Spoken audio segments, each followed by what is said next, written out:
in the Hosaka 2025. So, under the develop industry development, memorandum people ಮಾಡಿದ್ರು ಅದನ್ನು ನಾವು ಇವತ್ತು ಖಾಸಗಿ ಅಧ್ಯಕ್ಷರಾದ ಶ್ರೀ ಅಶೋಕ ಮುಖಾಂತರ director of assembly Shrimati Vinod Priya ಅವರಿಗೆ ಕೊಡಬೇಕಂತ ಮನವಿ ಮಾಡ್ತೇನೆ. memorandum ನಾವು ಏನಿದೆ ನಾವು ಕೊಟ್ಟಿದ್ದೇನೆ ಇಷ್ಟಿದೆ. The issues that concern the coastal district of Udupi, apart from the day-to-day problems of running university and other issues posed by the COVID crisis, there are other demands which need to be met in order to continue on the path of progress. Some of the issues that require government's attention are as follows: investment in large and mega industries. There is a trend period for large industry of a size which will have the potential to spin off demand for the creation of small and micro supply units spread over the district, which can really help in creating employment and income for the people. This could be anything around areas such as automobiles, electrical machineries, or petrochemicals, which can also be export oriented, keeping in view the access to new mangrove coal. The government must plan for one or two such mega projects. Industrial parks. There is a need for industrial park because we completely self-contained in terms of infrastructure, including housing for workers and other needs such as uninterrupted power, effluent treatment plant, water supply, and other related infrastructure. This can be created either by KIADP or on PPP mode involving private entrepreneurs and the government. Seafood and food processing industries. Taking into account the vast coast and also the hinterland for supply of agri-food products, the strengths of the districts can be utilized to set up the seafood processing industry and also other food processing industries of medium and large size, which will be environmentally based. This will help the district maintain higher industrial value besides creating testing laboratories. The government needs to set up testing laboratories and will be as the laboratories are absolutely essential for ensuring quality of products to meet standards of supply, including exports. Technical and skill training. Government is also thinking of setting up a technical training institute on the lines of Government Guru and Training Center Bangalore. This can also be considered on the lines of PPP, which will help industries access required skills, and this can also serve the needs of the surrounding regions. We would like to request the government to kindly consider the above suggestions favorably.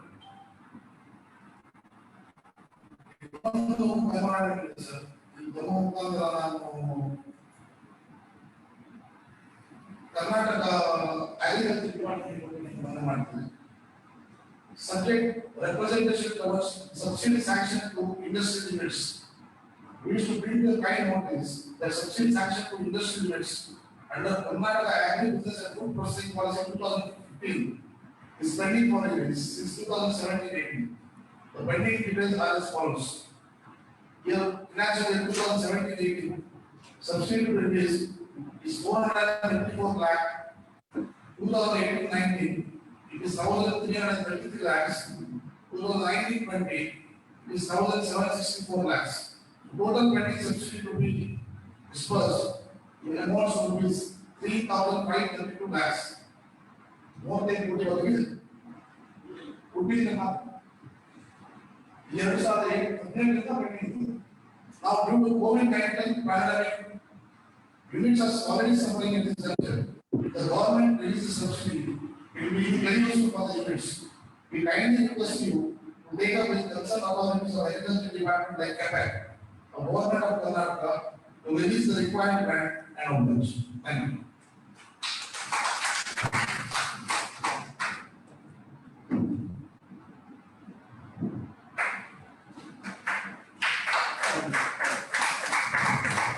Prashant ಪಾಳಿಗಾರ್ ಒಂದು memorandum submission ಮಾಡ್ತಾ ಇದ್ದಾರೆ ನಮ್ಮ ಆಸಿಯಾ ಅಧ್ಯಕ್ಷರಾದ ಹಸನ್ ಅವರಿಗೆ. Thank you Prashant ಪಾಳಿಗಾರ್ ಅವರೇ. ನೂತನ ಕೈಗಾರಿಕಾ ನೀತಿ 2020-25 ಮತ್ತು ಹೂಡಿಕೆ ಅವಕಾಶಗಳು ಇದರ ಅಧ್ಯಕ್ಷತೆ ವಹಿಸಿರುವ ಕಾಸಿಯಾ ಅಧ್ಯಕ್ಷರಾದ ಶ್ರೀ ಕೆ.ವಿ. ಹಸನ್ ಅವರು ಅಧ್ಯಕ್ಷೀಯ ಭಾಷಣ ಮಾಡಬೇಕು ಅಂತ ಕೇಳ್ಕೊತಾ ಇದ್ದೀನಿ.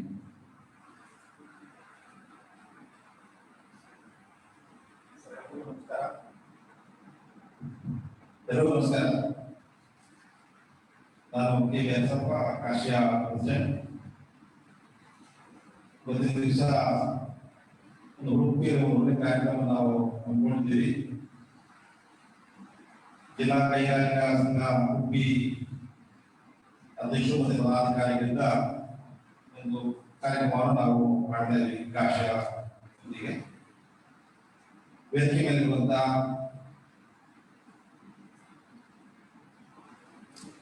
ಜಿಲ್ಲಾ ಕೈಗಾರಿಕಾ ಸಂಘದ ಅಧ್ಯಕ್ಷರಾದಂತಹ ಉಡುಪಿ ನಮ್ಮ ಫರ್ನಾಂಡಿಸ್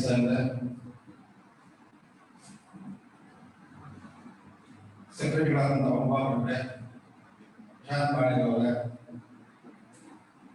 ಉಡುಪಿ ಕೈಗಾರಿಕಾ ಸಂಘದ ಎಲ್ಲ ಪದಾಧಿಕಾರಿಗಳೇ ಮತ್ತೆ ಕೌನ್ಸಿಲ್ ಮೆಂಬರ್ಸ್ಗಳೇ ಮತ್ತೆ ನನ್ನ ಸಹೋದರಿಗಳೇ, ಇವತ್ತಿನ ದಿವಸ ಮುಖ್ಯವಾಗಿ ನಮ್ಮ ಜೊತೆ ಇರುವಂತವರು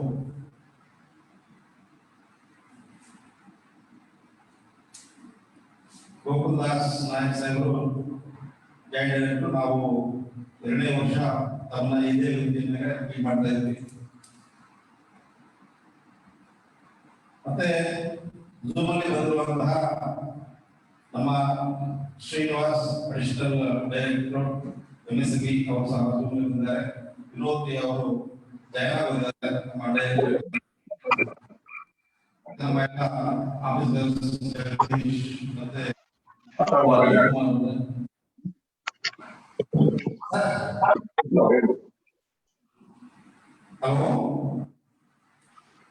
ಹಲೋ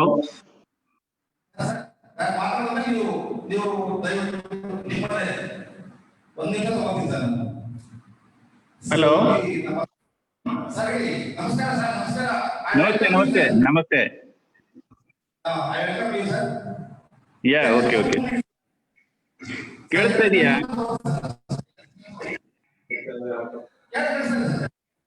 ಕೇಳಿಸ್ತಾ ಇದೆಯಲ್ಲ?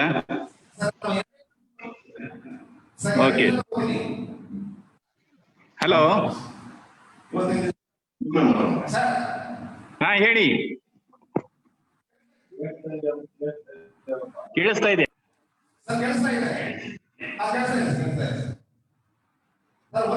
ಒಂದು 2 ನಿಮಿಷ ಹೋಗಿ ಸರ್. ಆಮೇಲೆ ನೀವು ಮಾತಾಡಬೇಕಾದ್ರೆ ನೋಡಬೇಕಾಗುತ್ತೆ sir. Then 2 minutes and take sir. ಮಾತಾಡ್ತಾ ಹೋಗ್ಲಾಯ್ತು. ಓಕೆ ಸರ್, ನಾವು ಕಾಶ್ಯದಲ್ಲಿ ನಮ್ಮಲ್ಲಿ ಸುಮಾರು 12,000 ನಮ್ಮ ಡೈರೆಕ್ಟ್ ಮೆಂಬರ್ಸ್ ಇದ್ದಾರೆ. ಸುಮಾರು 129 ಅಸೋಸಿಯೇಷನ್ಸ್ ರೆಗ್ಯುಲೇಟರ್ ಆಗಿದೆ. ತಮಗೆ ಬಂದ್ಬಿಟ್ಟು ಸಾಕಷ್ಟು ನಾವು MSMEಗಳಿಗೆ, ಅದರಲ್ಲೂ ಈ ಮಹಾಮಾರಿ COVID-19 ಬಂದಾದ್ಮೇಲೆ ಲಾಕ್ಡೌನ್ ಪೀರಿಯಡ್ ಮತ್ತೆ ಲಾಕ್ಡೌನ್ ಆದ್ಮೇಲೆ MSMEಗಳು ತುಂಬಾ ತೊಂದರೆಯನ್ನು ಅನುಭವಿಸ್ತಾ ಇರೋದಾಗುತ್ತಿದೆ. ಹೀಗಾಗಿ ಅಂತ ಕಾಲದಲ್ಲೂ ಸಹ ನಮ್ಮ ಕಾಶ್ಯ ಲಾಕ್ಡೌನ್ ಇಂದ ನಮ್ಮ ಇಂಡಸ್ಟ್ರೀಸ್ ನ ಹೊರತುಪಡಿಸುವ ವಿಚಾರವಾಗಿರ್ಬೋದು, ಬೇರೆ ಬೇರೆ ವಿಷಯಗಳಲ್ಲಿ ನಾವು ಇವನ್ ಲಾಕ್ಡೌನ್ ಟೈಮಲ್ಲೂ ಸಹ ನಾವು ಹೋರಾಟವನ್ನು ಮಾಡ್ತಾ ಬಂದಿದ್ದೀವಿ. ಸಾಕಷ್ಟು ನಮ್ಮ ಮೆಂಬರ್ಸ್ಗೆ ನಾವು ಒಳ್ಳೆಯ ಕೆಲಸವನ್ನು ಮಾಡ್ತಾ ಬಂದಿದ್ದೀವಿ. ಇವತ್ತಿನ ದಿವಸ ಏನು ಹೊಸ ನಮ್ಮ ನೂತನ ಕೈಗಾರಿಕಾ ನೀತಿ 2025 ಬಂದಿದೆ, ಅದು ನಿಜವಾಗ್ಲೂ ನಾವು ಸ್ವಾಗತವನ್ನು ಮಾಡ್ತಾ ಇದ್ದೀವಿ. ನಮ್ಮ ಈ ಲಾಕ್ಡೌನ್ ವಿಷಯವಾಗಿ ನಮ್ಮ MSMEಗಳು ಅನುಭವಿಸುತ್ತಿರುವ ಕಷ್ಟಗಳನ್ನ ಪರಿಹಾರ ಮಾಡಲಿಕ್ಕೋಸ್ಕರ ನಮ್ಮ ಗೌರ್ಮೆಂಟ್ ಆಫ್ ಕರ್ನಾಟಕ ಮತ್ತು ಗೌರ್ಮೆಂಟ್ ಆಫ್ ಇಂಡಿಯಾ ಸಾಕಷ್ಟು ಬೆನಿಫಿಟ್ಗಳನ್ನ ಕೊಟ್ಟಿದೆ. ಆದರೆ ಇವತ್ತಿನ ದಿವಸ ಈ ಒಂದು ಕಂಟಿನ್ಯೂಸ್ ಈ ಒಂದು ಮಹಾಮಾರಿ ಇದೆ ನಮ್ಮ ಕರ್ನಾಟಕದಲ್ಲಿ, ಇಂಡಿಯಾ ಪ್ರಪಂಚದಲ್ಲೇ ಹರಡಿರೋದ್ರಿಂದ ಇದಾದ ಏನು ಸಾಕಾಗ್ತಿಲ್ಲ ಅನ್ನೋದು ನಮ್ಮ ಒಂದು ಒತ್ತಾಯ ಇದೆ. ಹಾಗಾಗಿ ಈಗ ಇವತ್ತಿನ ವಿಚಾರ ನೂತನ ಕೈಗಾರಿಕಾ ನೀತಿ 2025 ಮತ್ತು ಹೂಡಿಕೆ ಅವಕಾಶಗಳು ಅದರ ಬಗ್ಗೆ ಅವರು ಮಾತಾಡಲಿಕ್ಕೆ ನಮ್ಮ ಅಡಿಷನಲ್ ಡೈರೆಕ್ಟರ್ ಶ್ರೀನಿವಾಸ್ ಅವರು ಸುಮ್ಮನಿದ್ದಾರೆ. ಅದನ್ನ ನಾವು ಇವಾಗ ಆ ನೂತನ ಕೈಗಾರಿಕಾ ನೀತಿಯನ್ನು ಅವರು ಗೌರವವಾಗಿ ಹೇಳಿದ್ದಾರೆ. ಅದನ್ನ ಫಸ್ಟ್ ಕೇಳೋಣ, ಅದಾದ್ಮೇಲೆ ನಾವು ಮತ್ತೆ ಇನ್ನೊಂದಷ್ಟು ಚರ್ಚೆಯನ್ನು ಮಾಡೋಣ. Thank you sir. Thank you, Adhyakshare. I request Sri H.H. Additional Director MSME and PV to kindly address and give presentation on new industrial policy 2025 and investment opportunities, sir. Over to you, sir. Srinivas, sir.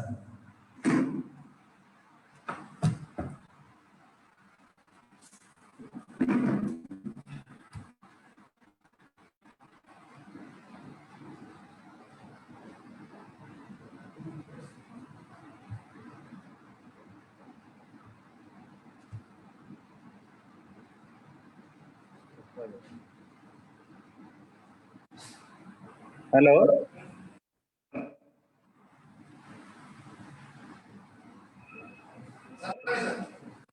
ಕೇಳಿಸ್ತಾ ಇದೆಯಾ?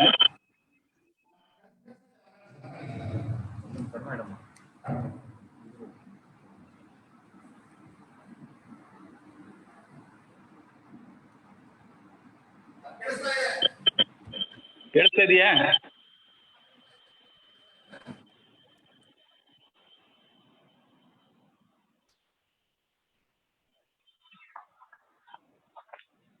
Hello,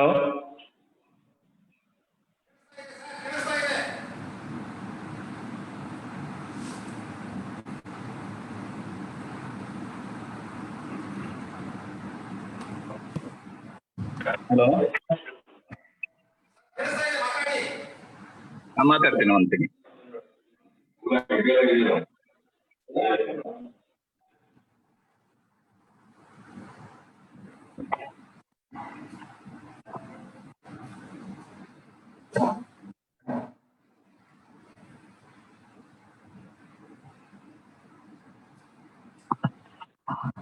hello, ಮಾತಾಡ್ಬೋದಾ? Okay.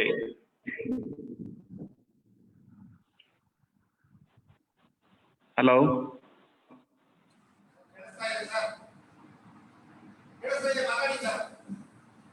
Okay okay okay.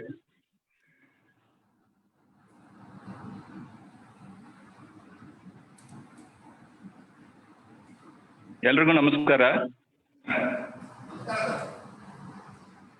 Hello,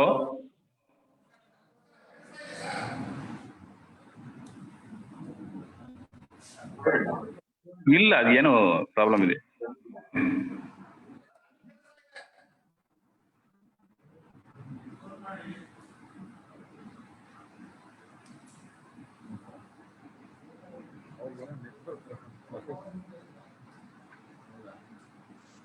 network issue ಏನಾಗಿದೆ?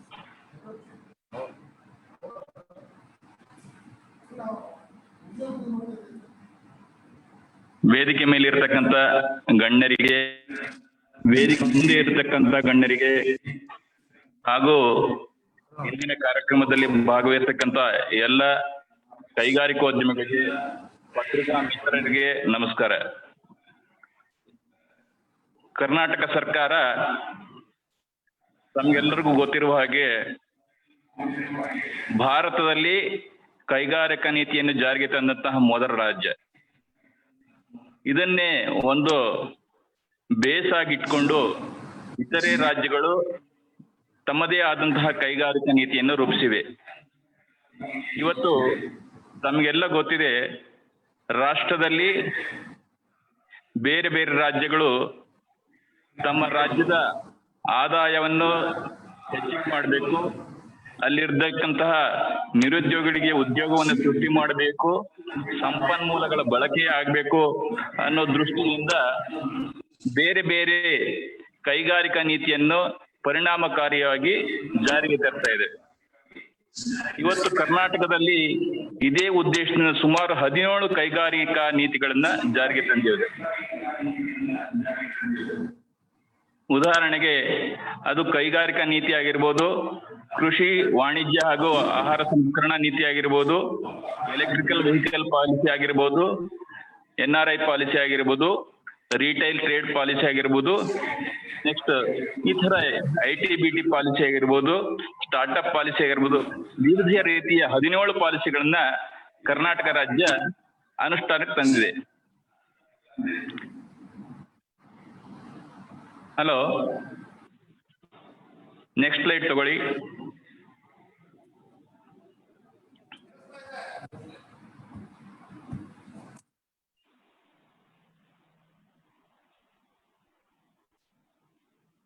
ಇವತ್ತು ಕರ್ನಾಟಕದಲ್ಲಿ ಸುಮಾರು 8 ಲಕ್ಷ MSMEಗಳಿವೆ. ಅದರಲ್ಲಿ 85,000 ಕೋಟಿ ಹೂಡಿಕೆ ಆಗಿದ್ದು ಅವು 56 ಲಕ್ಷ ಜನರಿಗೆ ಉದ್ಯೋಗವನ್ನು ಸೃಷ್ಟಿಸಿದೆ. ಇವತ್ತು ಹಾಲಿ ಜಾರಿಯಲ್ಲಿದ್ದಂತಹ ಕರ್ನಾಟಕ ಕೈಗಾರಿಕಾ ನೀತಿ 2014-19 ಸೆಪ್ಟೆಂಬರ್ 2019ಕ್ಕೆ ಅಂತ್ಯಗೊಂಡಿದೆ. ಆದರೆ ಹೊಸ ಕೈಗಾರಿಕಾ ನೀತಿಯನ್ನು ಜಾರಿಗೆ ತರುವುದರಲ್ಲಿ ಕೆಲವೊಂದು ವಿಳಂಬ ಆದ್ದರಿಂದ ಈ ಒಂದು ಕೈಗಾರಿಕಾ ನೀತಿಯನ್ನು ಮುಂದುವರಿಸಲಾಯಿತು. ಆದರೂ ಸಹ ಈ ಒಂದು ಕರ್ನಾಟಕ ಕೈಗಾರಿಕಾ ನೀತಿ ಹೊಸದಾಗಿ 2025, 20 ಮತ್ತು 25 ಹೊಸ ರೂಪದಲ್ಲಿ 13/8/2025 ಜಾರಿಗೆ ತರಲಾಗಿದೆ. 13/8/2025 ದಿನಾಂಕ ಯಾವ ರೀತಿಯಾಗಿ ಪ್ರಾಮುಖ್ಯತೆಯನ್ನು ಪಡೆದುಕೊಂಡಿದೆ ಅಂದ್ರೆ, ಈ ದಿನಾಂಕದಿಂದ ಯಾರಾದ್ರೂ ಹೊಸ ಉದ್ಯಮಿಗಳಾಗಲಿ, ಹಾಲಿ ಪ್ರಸ್ತುತ ಇರತಕ್ಕಂತ ಕೈಗಾರಿಕಾ ಉದ್ಯಮಿಗಳಾಗಲಿ ಯಾವುದಾದ್ರೂ ಯೋಜನೆಗಳಿಗೆ ಅನುಮೋದನೆ ಪಡ್ಕೊಂಡ್ರೆ, ಸಾಲವನ್ನು ತೆಗೆದುಕೊಂಡ್ರೆ ಅಥವಾ ಯಂತ್ರೋಪಕರಣಗಳಿಗೆ ತಾವು ಏನಾದ್ರೂ ಆರ್ಡರ್ ಮಾಡಿದ್ರೆ ಇಂತಹ ಯೋಜನೆಗಳನ್ನ 13/8/2025 ತೆಗೆದುಕೊಂಡ್ರೆ ಅದನ್ನ ಹೊಸ ಕೈಗಾರಿಕೆ ನೀತಿ 2020 ಮತ್ತು 22 ಪರಿಗಣನೆ ಮಾಡ್ತೀವಿ. ಆದ್ರೆ ಇದಕ್ಕಿಂತ ಹಿಂದಿನ ದಿನಾಂಕಗಳಲ್ಲಿ ಯಾವ್ದಾದ್ರು ಯೋಜನೆಗಳ ಅನುಮೋದನೆ ಆಗಿದ್ದಲ್ಲಿ ಅದನ್ನ ಕರ್ನಾಟಕ ಕೈಗಾರಿಕಾ ನೀತಿ 2014, 19 ಅಡಿಯಲ್ಲಿ ಪರಿಗಣಿಸಲಾಗುತ್ತದೆ. ನಿಮಗೆ ಈಗಾಗಲೇ ಈ ಒಂದು ಹೊಸ ಕೈಗಾರಿಕೆ ನೀತಿಯ ಉದ್ದೇಶವನ್ನ ಸಂಕ್ಷಿಪ್ತವಾಗಿ ಹೇಳಿದ್ದೇನೆ. ಈ ಒಂದು ಕರ್ನಾಟಕ ಕೈಗಾರಿಕಾ ನೀತಿ ಅಥವಾ ಹೊಸ ಕೈಗಾರಿಕಾ ನೀತಿ 2020 ಮತ್ತು 25 ಅಡಿಯಲ್ಲಿ, ಹಲೋ ಸ್ಲೈಡ್ ಮುಂದಕ್ಕೆ ತಗೊಳ್ತೀರಾ?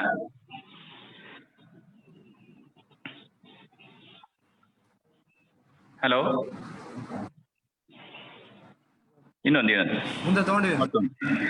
ಮತ್ತೊಂದು ಸ್ಲೈಡ್.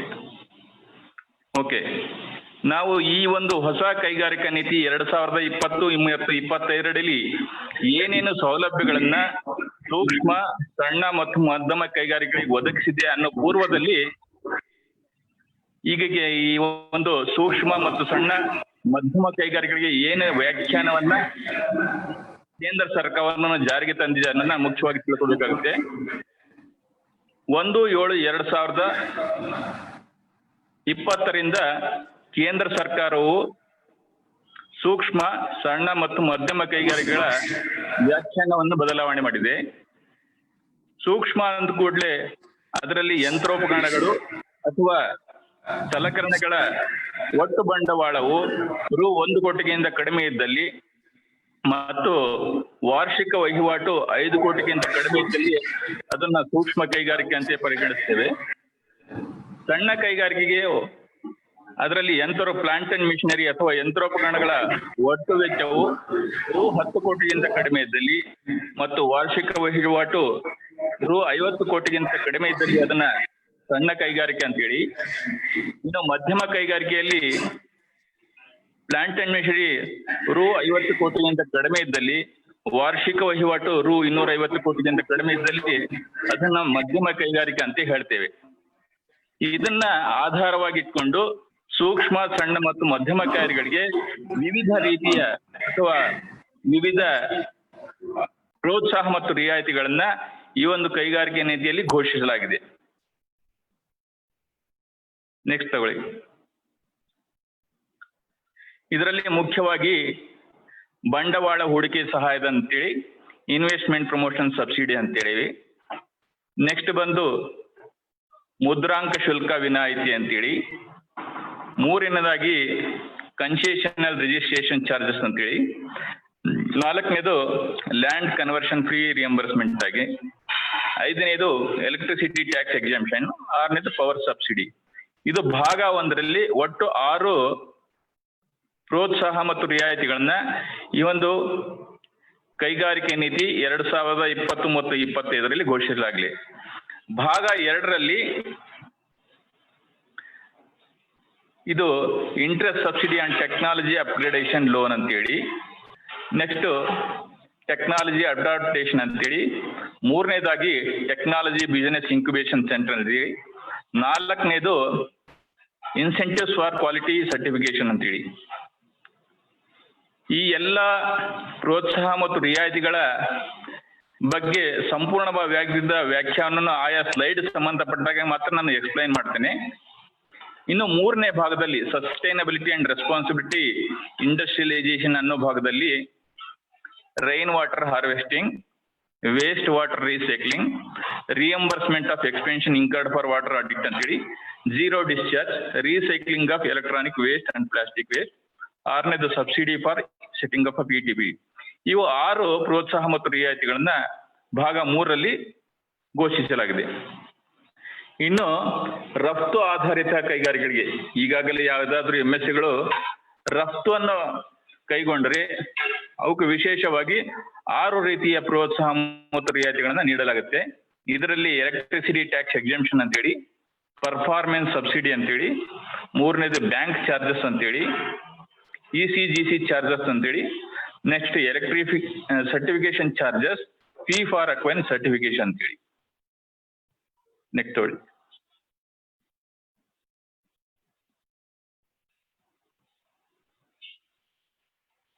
ಹಲೋ. ನಂತರ ವಿಶೇಷವಾಗಿ ರಾಜ್ಯದಲ್ಲಿರ್ತಕ್ಕಂಥ ಕುಶಲಕರ್ಮಿಗಳಿಗೆ ಈ ಒಂದು ಕೈಗಾರಿಕೆ ನೀತಿಯಲ್ಲಿ, ಹಿಂದಿನ ಕೈಗಾರಿಕೆ ನೀತಿಗಳಲ್ಲಿ ಕುಶಲಕರ್ಮಿಗಳಿಗೆ ಯಾವುದೇ ರೀತಿಯ ವಿಶೇಷವಾದಂತಹ ಪ್ರೋತ್ಸಾಹ ಮತ್ತು ರಿಯಾಯಿತಿಗಳಿದ್ದಿಲ್ಲ. ಆದ್ರೆ ಈ ಒಂದು ಕೈಗಾರಿಕೆ ನೀತಿಯಲ್ಲಿ ಇದನ್ನು ವಿಶೇಷವಾಗಿ ಜಾರಿಗೆ ತರಲಾಗಿದೆ. ಮುಖ್ಯವಾಗಿ ಕುಶಲಕರ್ಮಿಗಳಿಗೆ ಅವಧಿ ಸಾಲ ಮತ್ತು ದುಡಿಮೆ ಬಂಡವಾಳವನ್ನು 4% ಬಡ್ಡಿ ದರದಲ್ಲಿ ನೀಡಲಾಗುತ್ತೆ. ಮತ್ತೆ ಯಾರಾದರೂ ಕುಶಲಕರ್ಮಿಗಳು ತಾವು ಉತ್ಪಾದನೆ ಮಾಡಿದಂತಹ ವಸ್ತುಗಳನ್ನು ವಾರ್ಷಿಕ ವಹಿವಾಟು ಏನ್ ಮಾಡ್ತಾರೆ ಅದ್ರ ಮೇಲೆ 10% ಮಾರುಕಟ್ಟೆ ಅಭಿವೃದ್ಧಿ ಸಹಾಯಧನ ಅಂತ ನೀಡಿದ್ದೇವೆ. ನಂತರ ಹೊಸದಾಗಿ ಏನಾದ್ರೂ ಮತ್ತೆ ಘಟಕಗಳ ಸ್ಥಾಪನೆ ಮಾಡ್ಬೇಕಂದ್ರೆ ಅವರಿಗೆ 75% ದರದಲ್ಲಿ ಅಂದ್ರೆ ಸಹಾಯಧನವನ್ನು ನೀಡಲಾಗುತ್ತೆ ಈ ಒಂದು ಕೈಗಾರಿಕೆ ನೀತಿ ಅಡಿಯಲ್ಲಿ. ಇದಲ್ಲದೆ ಅವರಿಗೆ ಉಚಿತವಾಗಿ NID ಮೂಲಕ ಮತ್ತು NIFT ಮೂಲಕ ತರಬೇತಿಯನ್ನು ನೀಡಲಾಗುತ್ತೆ. ಮತ್ತೆ ಅವರಿಗೆ ಕೌಶಲ್ಯ ಅಭಿವೃದ್ಧಿ ತರಬೇತಿಯನ್ನು ಸಹ ನೀಡಲಾಗುತ್ತೆ. ಇದಲ್ಲದೆ ಬೇರೆ ಬೇರೆ ರಾಜ್ಯಗಳಿಗೆ ಪ್ರವಾಸವನ್ನ ಕರೆದುಕೊಂಡು ಹೋಗಲಾಗುತ್ತೆ. ನೆಕ್ಸ್ಟ್ ರಾಜ್ಯದಲ್ಲಿ ಯಾವ್ದಾದ್ರು ಮೆಟ್ರೋ ಸ್ಟೇಷನ್ ಆಗಿದ್ರು ಪ್ರಮುಖ ಸ್ಥಳಗಳಲ್ಲಿ ಅವರಿಗೆ ಅವಶ್ಯಕತೆಯಾದಂತಹ ಮಳಿಗೆಗಳನ್ನ ಸಹ ಒದಗಿಸಲಾಗುತ್ತೆ. ಇದಲ್ಲದೆ ವಾರ್ಷಿಕವಾಗಿ ನಾವು ಏನ್ ದಿಲ್ಲಿ ಮುಂತಹ ಪ್ರದೇಶಗಳಲ್ಲಿ ಹಾತ್ ಅಂತ ಯೋಜನೆ ಮಾಡ್ತೀವಿ, ಅಲ್ಲಿ ಅವ್ರಿಗೂ ಸಹ ಭಾಗವಹಿಸೋದಕ್ಕೆ ನಾವು ಅವಕಾಶ ಕಲ್ಪಿಸಿಕೊಡ್ತೇವೆ ಈ ಒಂದು ಕೈಗಾರಿಕೆ ನೀತಿ ಅಡಿಯಲ್ಲಿ.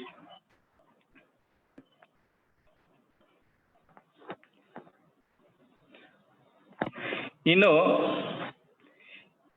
ಈ ಹೊಸದಾಗಿ ಇಷ್ಟು ದಿನ ನಾವು KADB ಮತ್ತು KSSIDC ಮೂಲಕ ಮಾತ್ರ ಜಮೀನನ್ನ ಅಕ್ವೈರ್ ಮಾಡಿ ಕೈಗಾರಿಕಾ ಪ್ರದೇಶಗಳನ್ನು ಮತ್ತು ಕೈಗಾರಿಕಾ ವಸಾಹತುಗಳನ್ನು ಸ್ಥಾಪನೆ ಮಾಡ್ತಿದ್ವಿ. ಈಗ ಖಾಸಗಿ ವಲಯದ ಯಾರಾದರೂ ಸಂಸ್ಥೆಗಳು ನಾವು ಖಾಸಗಿ ಕೈಗಾರಿಕಾ ಪ್ರದೇಶಗಳನ್ನು ಸ್ಥಾಪನೆ ಮಾಡ್ತೇವೆ ಅಂತ ಹೇಳಿ ಮುಂದೆ ಬಂದ್ರೆ ಅವ್ರಿಗೂ ಸಹ ವಿಶೇಷವಾಗಿ ಸವಲತ್ತುಗಳನ್ನ ಈ ಒಂದು ಯೋಜನೆಯಲ್ಲಿ ನೀಡಲಾಗುತ್ತೆ. ಆದ್ರೆ ಇಂತಹ ಕೈಗಾರಿಕಾ ಪ್ರದೇಶಗಳಲ್ಲಿ ಸ್ಥಾಪನೆಯಾದಂತಹ ಸೂಕ್ಷ್ಮ ಮತ್ತು ಸಣ್ಣ ಕೈಗಾರಿಕೆಗಳಿಗೆ ಮಾತ್ರ, ಇದರಲ್ಲಿ ಮಧ್ಯಮ ಕೈಗಾರಿಕೆಗಳಿಗೆ ಯಾವುದೇ ಒಂದು ಪ್ರೋತ್ಸಾಹ ಸಿಗೋದಿಲ್ಲ. ಖಾಸಗಿ ಕೈಗಾರಿಕಾ ಪ್ರದೇಶಗಳಲ್ಲಿ ಸೂಕ್ಷ್ಮ ಮತ್ತು ಸಣ್ಣ ಕೈಗಾರಿಕೆಗಳು ಸ್ಥಾಪನೆಯಾದಲ್ಲಿ 3 ರೀತಿಯ ಸೌಲಭ್ಯಗಳನ್ನು ನೀಡಲಾಗುತ್ತೆ. ಒಂದು ಲ್ಯಾಂಡ್ ಸಬ್ಸಿಡಿ ಅಂತೇಳಿ, ಎರಡನೇದು ವಾಟರ್ ಚಾರ್ಜಸ್ ಅಂತೇಳಿ, ಮೂರನೇದು CETP ಚಾರ್ಜಸ್ ಅಂತೇಳಿ.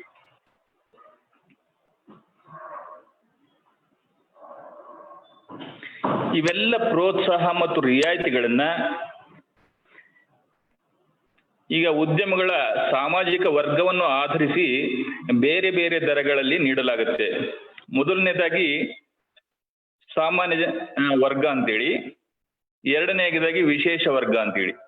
ವಿಶೇಷ ವರ್ಗ ಉದ್ಯಮಿಗಳ ಪೈಕಿ ಪರಿಶಿಷ್ಟ ಜಾತಿಯ ಉದ್ಯಮಿಗಳು, ಪರಿಶಿಷ್ಟ ಪಂಗಡದ ಉದ್ಯಮಿಗಳು, ಅಲ್ಪಸಂಖ್ಯಾತರು, ವಿಕಲಚೇತನರು, ಮಾಜಿ ಸೈನಿಕರು ಮತ್ತು ಮಹಿಳೆಯರು ಈ ಒಂದು ವರ್ಗದಲ್ಲಿ ಬರ್ತಾರೆ, ವಿಶೇಷ ವರ್ಗದಲ್ಲಿ.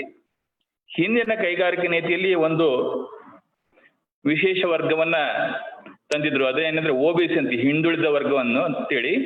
ಆದ್ರೆ ಈ ಒಂದು ಕೈಗಾರಿಕೆ ನೀತಿಯಲ್ಲಿ ಹಿಂದುಳಿದ ವರ್ಗದವರನ್ನ ಸಾಮಾನ್ಯ ವರ್ಗದಲ್ಲಿ ಸೇರ್ಪಡೆ ಮಾಡಿದ್ದಾರೆ.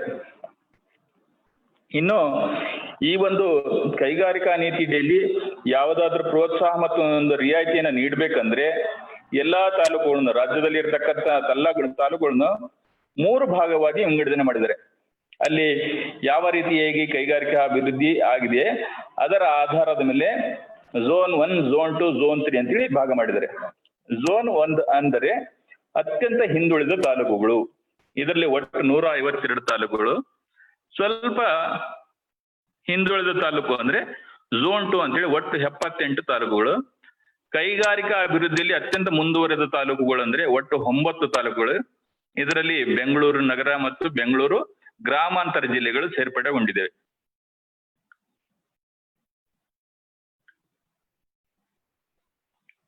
ನೆಕ್ಸ್ಟ್ ಹೋಗಿ, ಝೋನ್ 1ರಲ್ಲಿ ಬೀದರ್, ಕಲಬುರಗಿ, ಯಾದಗಿರಿ, ರಾಯಚೂರು. ಸ್ವಲ್ಪ ಹಿಂದೆ ಹೋಗಿ, ಹಿಂದೆ ಸ್ಲೈಡ್ ತಗೊಳ್ಳಿ.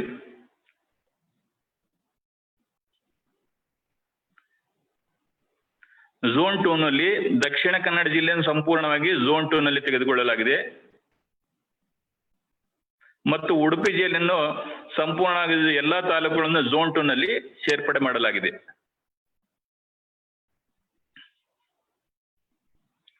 ಮುಂದೆ ತಗೊಳ್ಳಿ.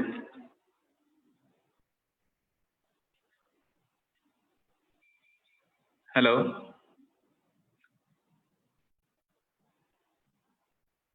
Next slide.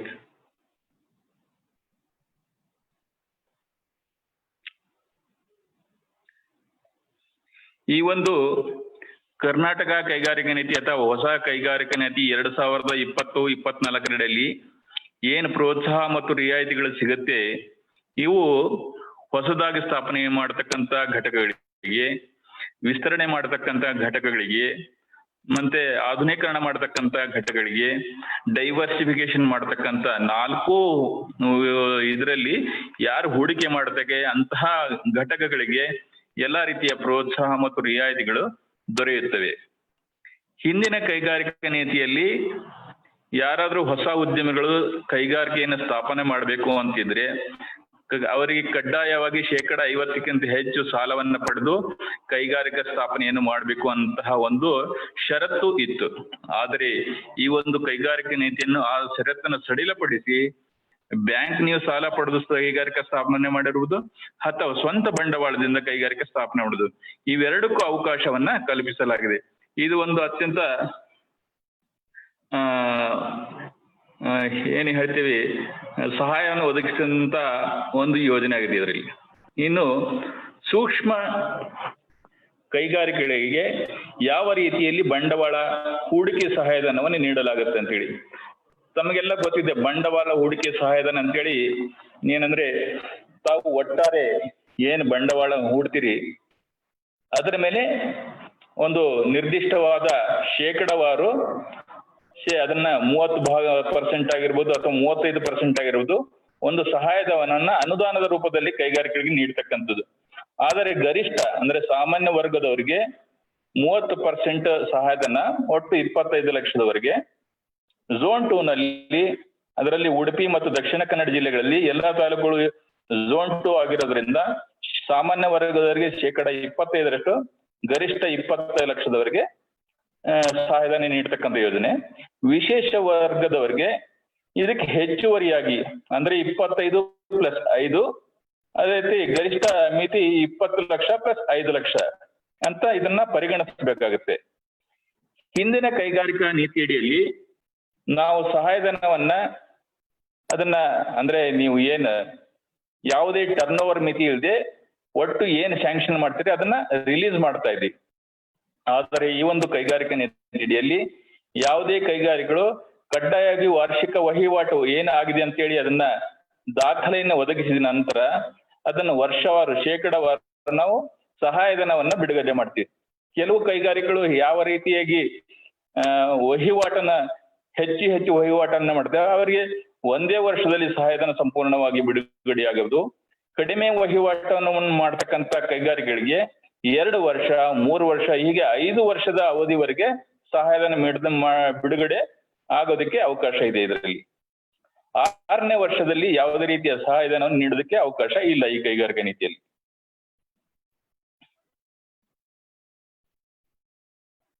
ಅದೇ ರೀತಿಯಲ್ಲಿ ಸಣ್ಣ ಕೈಗಾರಿಕೆಗಳಿಗೆ ಬೇರೆ ಬೇರೆ ದರವನ್ನು ನಿಗದಿಪಡಿಸಲಾಗಿದೆ. ಝೋನ್ 2ನಲ್ಲಿ 25% ಗರಿಷ್ಠ 90 ಲಕ್ಷ ಮತ್ತೆ ವಿಶೇಷ ವರ್ಗದವರಿಗೆ 20+5% ಮತ್ತೆ ಗರಿಷ್ಠ ಮಿತಿ ಬಂದು 90 ಲಕ್ಷ ಪ್ಲಸ್ 5 ಲಕ್ಷ ಸಹಾಯಧನವನ್ನು ನೀಡಲಾಗುತ್ತದೆ.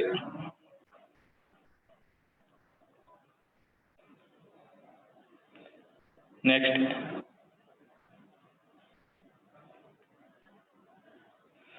ಇನ್ನು ಮಧ್ಯಮದ ವರ್ಗದ ಕೈಗಾರಿಕೆ ಅಂತ ಹೇಳಿದ್ರೆ ಇಲ್ಲಿ ಒಂದು ಬೆಂಚ್ ಮಾರ್ಕ್ ಅನ್ನ ನಾವು ನಿಗದಿಪಡಿಸಿದ್ದೇವೆ. ಅಂದ್ರೆ ಕನಿಷ್ಠ 10 ಕೋಟಿ ಯಾರಾದ್ರೂ ಹೂಡಿಕೆ ಮಾಡಿದಲ್ಲಿ ಅಲ್ಲಿ 20 ಜನರಿಗೆ ಕನಿಷ್ಠ ಉದ್ಯೋಗ ಒದಗಿಸಲೇಬೇಕು. ಅಂತಹ ಸಂದರ್ಭದಲ್ಲಿ ಅವರಿಗೆ 40% ಅಂದ್ರೆ 6 ವರ್ಷಗಳ ಕಾರಣ ಗರಿಷ್ಠ ಅವರ ಏನು ವಾರ್ಷಿಕ ವಹಿವಾಟು ಇರುತ್ತೆ ಅದರಲ್ಲಿ 2.5% ನಾವು ಸಹಾಯಧನವನ್ನ ನೀಡಲಾಗುತ್ತೆ ಅಂತೇಳಿ. ಉದ್ಯೋಗ ಒಂದು ವೇಳೆ ಕಡಿಮೆ ಆದಲ್ಲಿ ಅದನ್ನ ಪ್ರೋರಾಟ ದರದಲ್ಲಿ ಕಡಿಮೆ ಮಾಡಲಾಗುತ್ತೆ. ನೆಕ್ಸ್ಟ್ ಈ 10 ಕೋಟಿ ನಂತರ ಏನಾದ್ರೂ ತಾವು ಬಂಡವಾಳ ಹೆಚ್ಚಿಗೆ ಮಾಡಿದ್ರೆ ಪ್ರತಿ 10 ಕೋಟಿಗೆ 7 ಜನರಿಗೆ ಕಡ್ಡಾಯವಾಗಿ ಉದ್ಯೋಗವನ್ನು ಒದಗಿಸಲೇಬೇಕಾಗುತ್ತೆ. ಇನ್ನು ಮುದ್ರಾಂಕ ಶುಲ್ಕ ವಿನಾಯಿತಿ ಅಂತೇಳಿ. ಮುದ್ರಾಂಕ ಶುಲ್ಕ ವಿನಾಯಿತಿ ಅಂದ್ರೆ ಯಾರಾದ್ರೂ ಹೊಸ ಕೈಗಾರಿಕೆಗಳು KED ಮೂಲಕ ಆಗಿರ್ಬೋದು ಅಥವಾ KSSIDC ಮೂಲಕ ಆಗಿರ್ಬೋದು ನಿವೇಶನ ಪಡೆದುಕೊಳ್ತೀರಿ. ಇಂತಹ ನಿವೇಶನಗಳನ್ನ ನೀವು ಒಂದು ಸಬ್ ರಿಜಿಸ್ಟರ್ ಆಫೀಸ್ ನಲ್ಲಿ ನೋಂದಣಿ ಮಾಡ್ಬೇಕಾದ್ರೆ ಮುದ್ರಾಂಕ ಶುಲ್ಕವನ್ನ ಪಾವತಿ ಮಾಡ್ತೀರಿ. ಇಂತಹ ಮುದ್ರಾಂಕ ಶುಲ್ಕ ಮತ್ತು ಅದರ ಮೇಲೆ ಏನ್ ಕನ್ಸೆಷನಲ್ ಚಾರ್ಜಸ್ ಅಂತ ಹೇಳ್ತೀವಿ ಅದಕ್ಕೆ ವಿನಾಯಿತಿಯನ್ನ ನೀಡತಕ್ಕಂತ ಒಂದು ಸವಲತ್ತನ್ನ ಈ ಒಂದು ಕೈಗಾರಿಕೆ ನೀತಿಯಲ್ಲಿ ಒದಗಿಸಲಾಗಿದೆ. ಮತ್ತೆ ಯಾರಾದ್ರೂ ಕೈಗಾರಿಕೋದ್ಯಮಿಗಳು ಬೇರೆ ಬೇರೆ ಬ್ಯಾಂಕ್ಗಳ ಮೂಲಕ ಸ್ವಲ್ಪ ಹಿಂದೆ ಹೋಗಿ ಸಾಲ ಪಡ್ಕೊಳ್ತೀರಿ, ಅದು KSFC ಆಗಿರ್ಬೋದು, ರಾಷ್ಟ್ರ ಮಟ್ಟದ ಹಣಕಾಸು ಸಂಸ್ಥೆಗಳಾಗಿರ್ಬೋದು, ವಾಣಿಜ್ಯ ಬ್ಯಾಂಕ್ಗಳಾಗಿರ್ಬೋದು, ಗ್ರಾಮೀಣ ಬ್ಯಾಂಕ್ಗಳಾಗಿರ್ಬೋದು, ಸಹಕಾರಿ ಬ್ಯಾಂಕ್ಗಳಾಗಿರ್ಬೋದು, ಇತರೆ ಆರ್ಥಿಕ ಸಂಸ್ಥೆಗಳ ಮೂಲಕ ಏನೇನಾದ್ರೂ ಸಾಲ ಪಡ್ಕೊಂಡು ಹೊಸ ಕೈಗಾರಿಕೆಗಳನ್ನು ಅಥವಾ ಹೊಸ ವಿಸ್ತರಣೆ ಏನಾದ್ರೂ ಘಟಕಗಳನ್ನು ಮಾಡಿದ್ರೆ ಅಂತಹ ಸಾಲದ ಮೇಲೆ ಏನ ಸೈಡ್ ಡೀಡ್ ಲೋನ್ ಡೀಡ್ ಅಂತ ಹೇಳ್ತೀವಿ ಅದಕ್ಕೆ ಮುದ್ರಾಂಕ ಶುಲ್ಕ ಮತ್ತು ನೋಂದಣಿ ಶುಲ್ಕ ರಿಯಾಯಿತಿಯನ್ನ ಈ ಒಂದು ಕೈಗಾರಿಕಾ ನೀತಿಯಲ್ಲಿ ಕಲ್ಪಿಸಲಾಗಿದೆ. ನೆಕ್ಸ್ಟ್ ಸ್ಲೈಡ್ ಹೋಗಿ.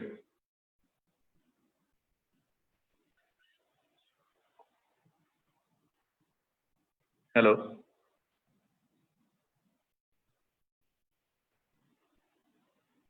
ಹಲೋ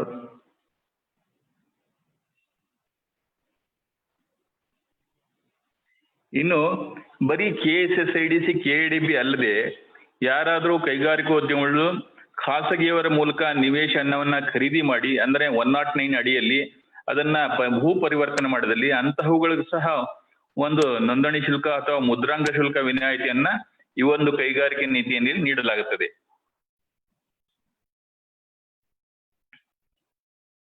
ನೆಕ್ಸ್ಟ್ ಸ್ಲೈಡ್ ತೋಡಿ.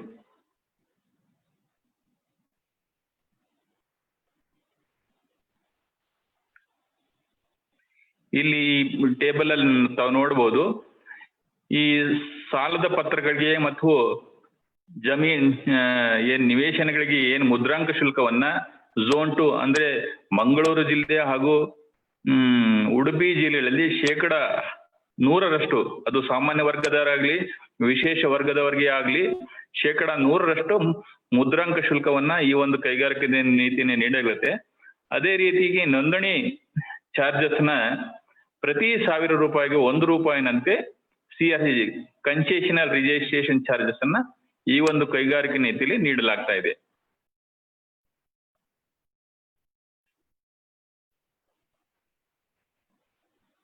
ನೆಕ್ಸ್ಟ್ ಸ್ಲೈಡ್ ನೋಡಿ.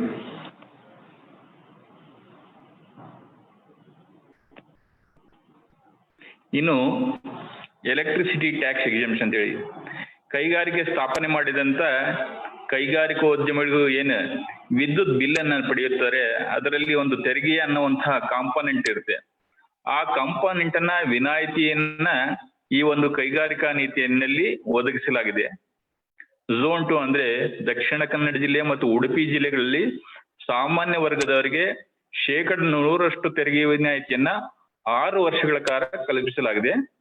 ವಿಶೇಷ ವರ್ಗದವರಿಗೆ ಅಂದ್ರೆ SC ಆಗಿರ್ಬೋದು, ST ಆಗಿರ್ಬೋದು, ಇವರಿಗೆ 100% 7 ವರ್ಷಗಳ ಕಾಲ ನೀಡಲಾಗಿದೆ.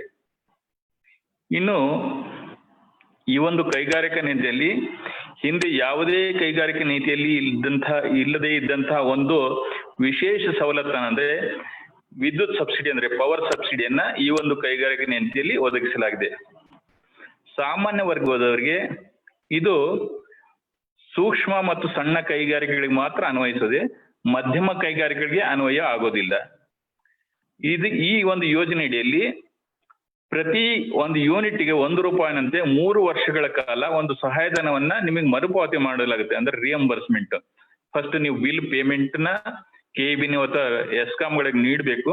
ನಂತರ ಬಿಲ್ಗಳನ್ನ ಜಿಲ್ಲಾ ಕೈಗಾರಿಕೆ ನಿಧಿಗೆ ಸಲ್ಲಿಸಿ ಅದನ್ನ ಮರುಪಾವತಿ ಪಡ್ಕೊಳ್ತಕ್ಕಂತ ಯೋಜನೆ ಆಗಿದೆ ಇದೊಂದು.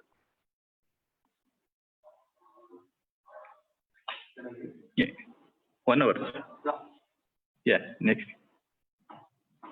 ಇನ್ನು ಕೇವಲ ಕೈಗಾರಿಕೆಗಳ ಸ್ಥಾಪನೆಯಿಂದ ನಮಗೆ ಗೊತ್ತಿದೆ ಯಾವ ರೀತಿಯಲ್ಲಿ ತ್ಯಾಜ್ಯ ಒಂದು ಹೊರಬರುತ್ತೆ. ಅದು ಪ್ಲಾಸ್ಟಿಕ್ ವೇಸ್ಟ್ ಆಗಿರ್ಬೋದು ಅಥವಾ ಎಲೆಕ್ಟ್ರಾನಿಕ್ ವೇಸ್ಟ್ ಆಗಿರ್ಬೋದು. ಇದರಿಂದ ಪರಿಸರ ಸಂರಕ್ಷಣೆ ಮಾಡೋದು ನಮ್ಮ ಆದ್ಯ ಕರ್ತವ್ಯ. ಇದಕ್ಕೋಸ್ಕರ ಕರ್ನಾಟಕ ಸರ್ಕಾರವು ಹೊಸ ಕೈಗಾರಿಕಾ ನೀತಿ 2020 ಮತ್ತು 2022ರಲ್ಲಿ ವಿಶೇಷವಾಗಿ ಸವಲತ್ತನ್ನ ಕಲ್ಪಿಸಲಿದ್ದಾರೆ. ಅಂದ್ರೆ ಯಾವುದೇ ಒಂದು ಕೈಗಾರಿಕೋದ್ಯಮಿಗಳು ಎಲೆಕ್ಟ್ರಾನಿಕ್ ತ್ಯಾಜ್ಯ ಆಗಿರುವುದು ಅಥವಾ ಪ್ಲಾಸ್ಟಿಕ್ ತ್ಯಾಜ್ಯವನ್ನ ಸಂಸ್ಕರಣೆ ಮಾಡತಕ್ಕಂತ ಒಂದು ಘಟಕವನ್ನ ಸ್ಥಾಪನೆ ಮಾಡಿದ್ರಲ್ಲಿ ಅವರಿಗೆ ಒಟ್ಟು ಬಂಡವಾಳದ 5% ಗರಿಷ್ಠ 10 ಲಕ್ಷ ಅಂದ್ರೆ ಸಾಮಾನ್ಯ ವರ್ಗದವರಿಗೆ ಸಹಾಯಧನವನ್ನ ರೀಸೈಕ್ಲಿಂಗ್ ಸಬ್ಸಿಡಿ ಅಂತ ನೀಡಲಾಗುತ್ತೆ. ವಿಶೇಷ ವರ್ಗದವರಿಗೆ 5% ಒಟ್ಟು 12 ಲಕ್ಷಗಳನ್ನ ಈ ಒಂದು ರೀಸೈಕ್ಲಿಂಗ್ ಸಬ್ಸಿಡಿ ಅಂತ ನೀಡಲಾಗುತ್ತೆ. ಇದಲ್ಲದೆ ತ್ಯಾಜ್ಯ ಸಂಸ್ಕರಣಾ ಘಟಕಗಳಿಂದ ಕೆಲವೊಂದು ಕೈಗಾರಿಕೆಗಳಿಗೆ ತ್ಯಾಜ್ಯ ಸಂಸ್ಕರಣಾ ಘಟಕಗಳ ಅವಶ್ಯಕತೆ ಇರುತ್ತೆ. ಅವರಿಗೆ ಇಂತಹ ಒಂದು ತ್ಯಾಜ್ಯ ಸಂಸ್ಕರಣಾ ಘಟಕಗಳನ್ನು ಸ್ಥಾಪನೆ ಮಾಡೋದಕ್ಕೆ ಒಂದು ಸಹಾಯಧನವನ್ನ ಈ ಒಂದು ಯೋಜನೆಯಲ್ಲಿ ಕಲ್ಪಿಸಲಾಗಿದೆ.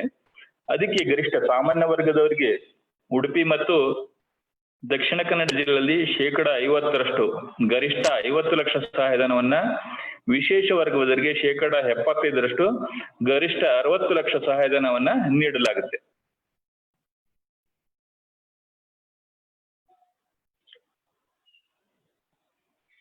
ಇನ್ನು ಕೇವಲ ನಾವು ಹಳೆ ತಂತ್ರಜ್ಞಾನದಲ್ಲೇ ಇದ್ರೆ ಯಾವುದೇ ಉಪಯೋಗ ಇಲ್ಲ. ಇವತ್ತಿನ ಆಧುನಿಕ ತಂತ್ರಜ್ಞಾನಕ್ಕೆ ತಕ್ಕಂತೆ ನಾವು ನಮ್ಮ ಕೈಗಾರಿಕೆಗಳಲ್ಲಿ ತಂತ್ರಜ್ಞಾನದ ಬದಲಾವಣೆ ಅವಶ್ಯಕತೆ ಇದೆ. ಇದನ್ನ ತಂತ್ರಜ್ಞಾನ ಬದಲಾವಣೆ ಯಾರು ಮಾಡ್ತಾರೆ, ಯಾವ ಕೈಗಾರಿಕೆ ತೆಗೆದುಕೊಳ್ಳುತ್ತೆ ಅವರಿಗೆ ಬಡ್ಡಿ ಸಹಾಯಧನ ನೀಡತಕ್ಕಂತ ಒಂದು ಯೋಜನೆಯನ್ನ ಈ ಒಂದು ಕೈಗಾರಿಕಾ ನೀತಿಯಲ್ಲಿ ಅಳವಡಿಸಲಾಗಿದೆ.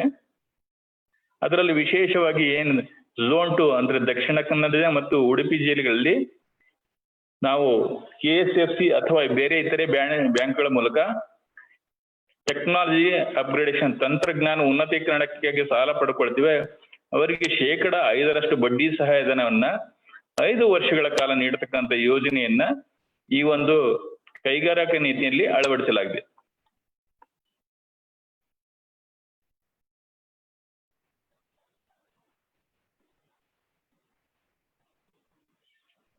ನೆಕ್ಸ್ಟ್ ಹೋಗಿ.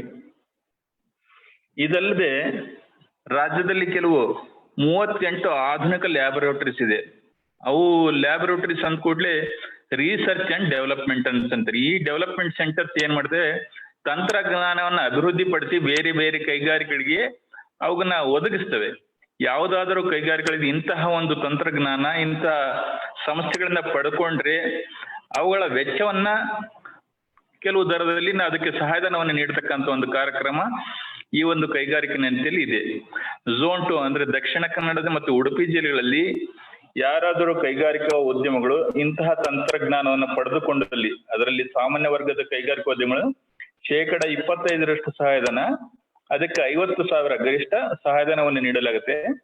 ವಿಶೇಷ ವರ್ಗದ ಕೈಗಾರಿಕೋದ್ಯಮಗಳಿಗೆ 50% ಸಹಾಯಧನ, ಗರಿಷ್ಠ 1 ಲಕ್ಷವನ್ನ ಈ ಒಂದು ತಂತ್ರಜ್ಞಾನ ಉನ್ನತೀಕರಣಕ್ಕೋಸ್ಕರ ನೀಡಲಾಗುತ್ತೆ.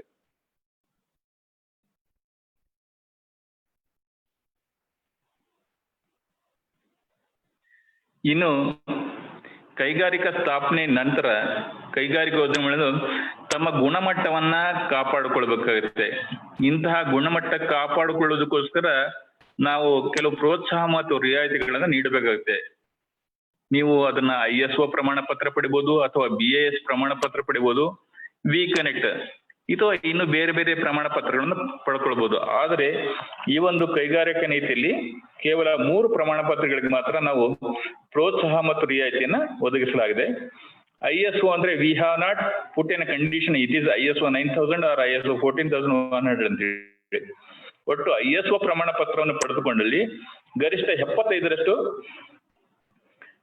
ರು 75,000 ಅಂದ್ರೆ ಸಾಮಾನ್ಯ ವರ್ಗದ ಉದ್ಯಮಗಳಿಗೆ ಅಷ್ಟು ಸಹಾಯಧನವನ್ನ, ವಿಶೇಷ ವರ್ಗದವರಿಗೆ 75% 1 ಲಕ್ಷ ಸಹಾಯಧನವನ್ನ ISO ಪ್ರಮಾಣ ಪತ್ರವನ್ನು ಪಡೆದುಕೊಂಡ್ರೆ ನೀಡ್ತೇವೆ. ಅದೇ ರೀತಿಯಲ್ಲಿ BSI ಪ್ರಮಾಣ ಪತ್ರಕ್ಕೆ ಬೇರೆ ದರವನ್ನು ನಿಗದಿಪಡಿಸಲಾಗಿದೆ.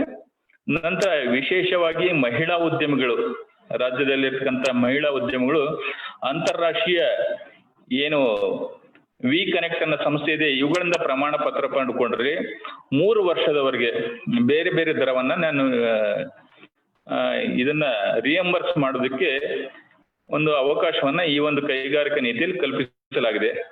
ಒಟ್ಟು 3 ವರ್ಷಗಳಿಗೆ ನೀಡತಕ್ಕಂಥ ಈ ಮರುಪಾವತಿ ಮಾಡತಕ್ಕಂಥ ಶುಲ್ಕ 75,000 ಗರಿಷ್ಠ.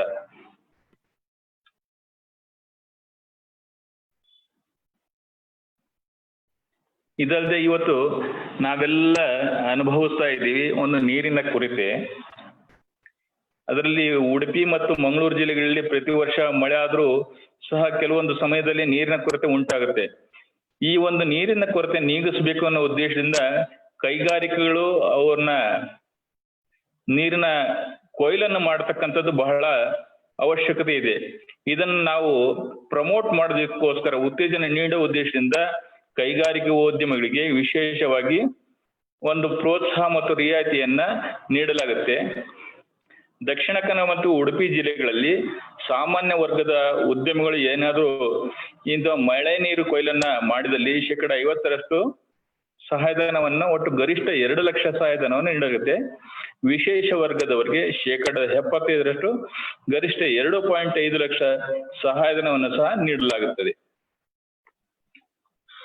ಆಮೇಲೆ ಈ ಒಂದು ಕೈಗಾರಿಕೆಯಲ್ಲಿ ನೀರು ಬಳಕೆ ಆದ ನಂತರ ಈ ಕೈಗಾರಿಕೆಯನ್ನ ವೇಸ್ಟ್ ಮಾಡಬಾರ್ದು, ಅದನ್ನ ಪರಿಣಾಮಕಾರಿಯಾಗಿ ಮತ್ತೆ ಮರುಬಳಕೆ ಮಾಡಬೇಕು ಅನ್ನೋ ಉದ್ದೇಶದಿಂದ ಯಾರಾದರೂ ಒಂದು ತಂತ್ರಜ್ಞಾನ ಅಳವಡಿಸಿದ್ರೆ ಅವ್ರಿಗೂ ಸಹ ಒಂದು ಸಹಾಯಧನ ನೀಡತಕ್ಕಂತ ಒಂದು ಯೋಜನೆಯನ್ನ, ಅವಕಾಶವನ್ನ ಈ ಒಂದು ಕೈಗಾರಿಕೆಯಲ್ಲಿ ಕಲ್ಪಿಸಲಾಗಿದೆ.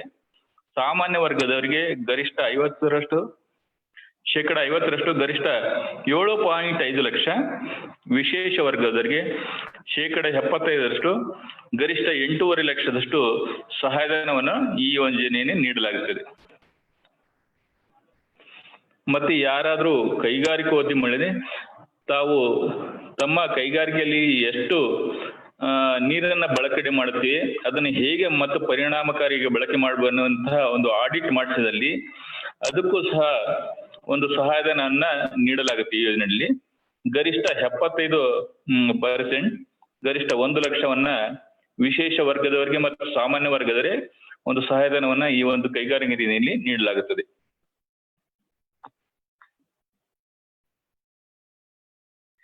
ಇನ್ನು ಯಾರಾದರೂ ಕೈಗಾರಿಕೋದ್ಯಮಗಳಲ್ಲಿ ತಮ್ಮಲ್ಲಿ ಬಳಕೆಯಾಗಂತ ನೀರು ಯಾವುದೇ ಒಂದು ಡಿಸ್ಚಾರ್ಜ್ ಹೊರಗೆ ಹೋಗದಂತೆ ಅಲ್ಲೇ ಸಂಪೂರ್ಣವಾಗಿ ಬಳಕೆ ಮಾಡಲಿದೆ ಅವ್ರಿಗೂ ಸಹ ಒಂದು ಸಹಾಯಧನ ನೀಡತಕ್ಕಂತ ಯೋಜನೆಯನ್ನ ಈ ಒಂದು ಕೈಗಾರಿಕಾ ನೀತಿನಲ್ಲಿ ಕಲ್ಪಿಸಲಾಗಿದೆ. ಸಾಮಾನ್ಯ ವರ್ಗದವರಿಗೆ 50% ಗರಿಷ್ಠ 7.5 ಲಕ್ಷ, ವಿಶೇಷ ವರ್ಗದವರಿಗೆ 75% ಗರಿಷ್ಠ 8.5 ಲಕ್ಷದಷ್ಟು ಸಹಾಯಧನವನ್ನ ಈ ಒಂದು ಕೈಗಾರಿಕಾ ನೀತಿ ನೀಡಲಾಗುತ್ತೆ.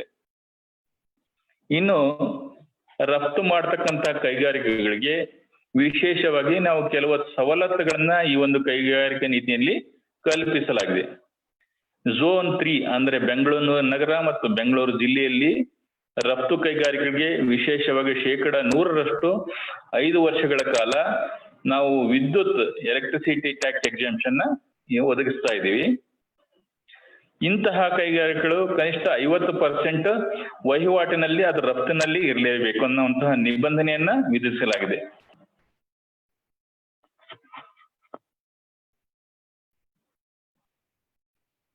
ಆಮೇಲೆ ಪರ್ಫಾರ್ಮೆನ್ಸ್ ಸಬ್ಸಿಡಿ ಅಂತೀವಿ.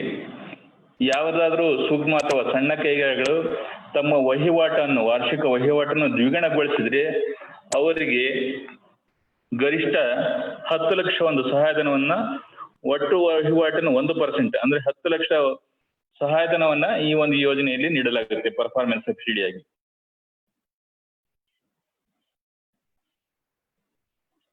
ಮತ್ತೆ ರಫ್ತು ಆಧಾರಿತ ಕೈಗಾರಿಕೆಗಳು ಸಾಮಾನ್ಯವಾಗಿ ಬ್ಯಾಂಕ್ ಚಾರ್ಜಸ್ ಅಂತ ನೀವು ಪೇಮೆಂಟ್ ಮಾಡ್ತೀರಿ. ಇದರಲ್ಲಿ ಎಲೆಕ್ಟ್ರಾನಿಕ್ ಬ್ಯಾಂಕ್ ರಿಯಂಬರ್ಸ್ಮೆಂಟ್ ಚಾರ್ಜಸ್ ಅಂತ ಹೇಳಿ ಒಟ್ಟು MSMEಗಳಿಗೆ ಗರಿಷ್ಠ 1 ಲಕ್ಷ ಪ್ರತಿ ಘಟಕಕ್ಕೆ ಸಹಾಯಧನವನ್ನ ಬ್ಯಾಂಕ್ ಚಾರ್ಜ್ ರೂಪದಲ್ಲಿ ಈ ಒಂದು ಪ್ರೋತ್ಸಾಹ ಮತ್ತು ರಿಯಾಯಿತಿಯನ್ನ ಹೊಸ ಕೈಗಾರಿಕಾ ನೀತಿ 2020-25 ನೀಡಲಾಗುತ್ತದೆ.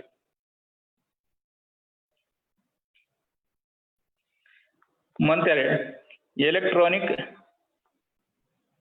ಎಕ್ಸ್ಪೋರ್ಟ್ ಕ್ರೆಡಿಟ್ ಗ್ಯಾರಂಟಿ ಚಾರ್ಜಸ್ ಅಂತೇಳಿ ಇದರಲ್ಲಿ 100% ಗರಿಷ್ಠ 1 ಲಕ್ಷದವರೆಗೆ ಪ್ರತಿ ಘಟಕಕ್ಕೆ MSMEಗಳಿಗೆ ಅಂದ್ರೆ micro small and medium enterprises ಅಂತ ಹೇಳ್ತೀವಿ ಎಲ್ಲಾ ವಲಯಗಳಿಗೂ ಸಹ ಅನ್ವಯ ಆಗುತ್ತೆ. 100% ಗರಿಷ್ಠ 1 ಲಕ್ಷವನ್ನ ನಾವು ಒಂದು ಸಹಾಯಧನವನ್ನ ECGRC ಚಾರ್ಜಸ್ ಹೀಗೆ ನೀಡಲಾಗುತ್ತೆ. ಇದರಲ್ಲಿ ನೆಕ್ಸ್ಟ್ ನೋಡಿ, ಇನ್ನು ಈ ಕೈಗಾರಿಕೆಗಳು ತಮ್ಮ ಉತ್ಪನ್ನಗಳನ್ನ ರಫ್ತು ಮಾಡೋದಕ್ಕೆ ಹಿಂದೆ ಹೋಗಿ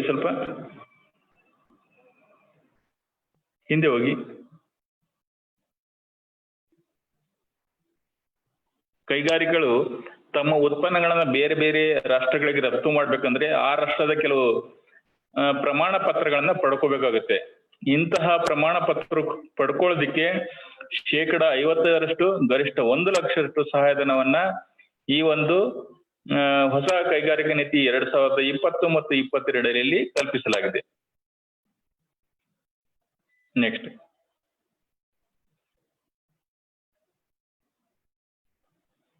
ನೋಡಿ, ರಫ್ತು ಆಧಾರಿತ ಕೈಗಾರಿಕೆಗಳು ಹಿಂದೆ ಹೋಗಿ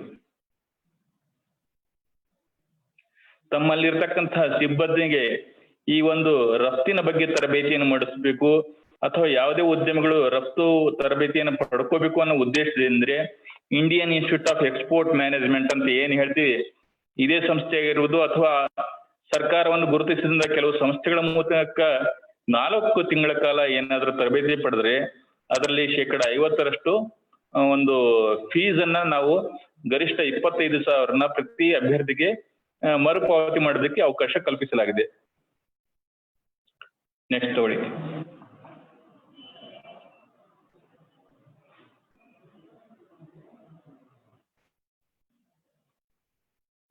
ಇನ್ನು ಖಾಸಗಿ ಕೈಗಾರಿಕಾ ಪ್ರದೇಶಗಳಲ್ಲಿ ಯಾರಾದ್ರೂ ಸೂಕ್ಷ್ಮ ಮತ್ತು ಸಣ್ಣ ಕೈಗಾರಿಕೆಗಳನ್ನು ಸ್ಥಾಪನೆ ಮಾಡಿದ್ರಲ್ಲ, ಆದ್ರೆ ಮಧ್ಯಮ ಕೈಗಾರಿಕೆಗಳಿಗೆ ಯಾವುದೇ ರೀತಿಯ ಒಂದು ಸವಲತ್ತನ್ನ ಇಲ್ಲಿ ಕಲ್ಪಿಸಿಲ್ಲ, ಕೇವಲ ಸೂಕ್ಷ್ಮ ಮತ್ತು ಸಣ್ಣ ಕೈಗಾರಿಕೆಗಳಿಗೆ. ಅದರಲ್ಲಿ ಏನಾಗುತ್ತೆ, ಸಾಮಾನ್ಯವಾಗಿ ಖಾಸಗಿ ಕೈಗಾರಿಕಾ ಪ್ರದೇಶ ಅಂದ್ಕೂಡ್ಲೆ ಅದರಲ್ಲಿ ನಿಮ್ಮ ನಿವೇಶನದ ಮೌಲ್ಯ ಸ್ವಲ್ಪ ಜಾಸ್ತಿ ಇರಬಹುದು. ಅದಕ್ಕೋಸ್ಕರ ಇಲ್ಲಿ ಒಂದು ಸಹಾಯಧನ ನೀಡತಕ್ಕಂತ ಒಂದು ಯೋಜನೆಯನ್ನ ಜಾರಿಗೆ ತರಲಾಗಿದೆ. ಇದರಲ್ಲಿ ಆ ಒಂದು ನಿವೇಶನ ಅಥವಾ ಜಮೀನನ್ನ ಗೈಡೆನ್ಸ್ ವ್ಯಾಲ್ಯೂ ಅಂತ ಹೇಳ್ತೀವಿ. ಇದರಲ್ಲಿ 25% ಗರಿಷ್ಠ 1 ಎಕರೆವರೆಗೆ ಒಂದು ಸಹಾಯಧನದ ರೂಪದಲ್ಲಿ ನೀಡಲಾಗುತ್ತೆ. ಆದ್ರೆ ಈ ಸಹಾಯಧನವನ್ನು ನೀಡ್ತೀವಿ ಮುಂದಿನ ಬೇರೆ ಸವಲತ್ತುಗಳಿಗೆ ಪರಿಗಣನೆ ಮಾಡಿಕೊಳ್ಳೋದಿಲ್ಲ ಇದರಲ್ಲಿ. ನೆಕ್ಸ್ಟ್ ಹೋಗಿ.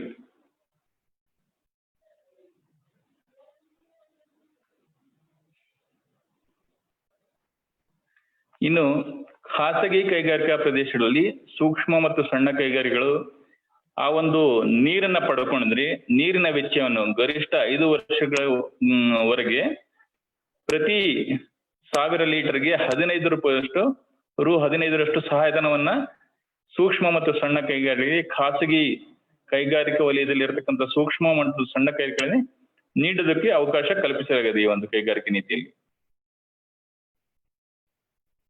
ನೆಕ್ಸ್ಟ್,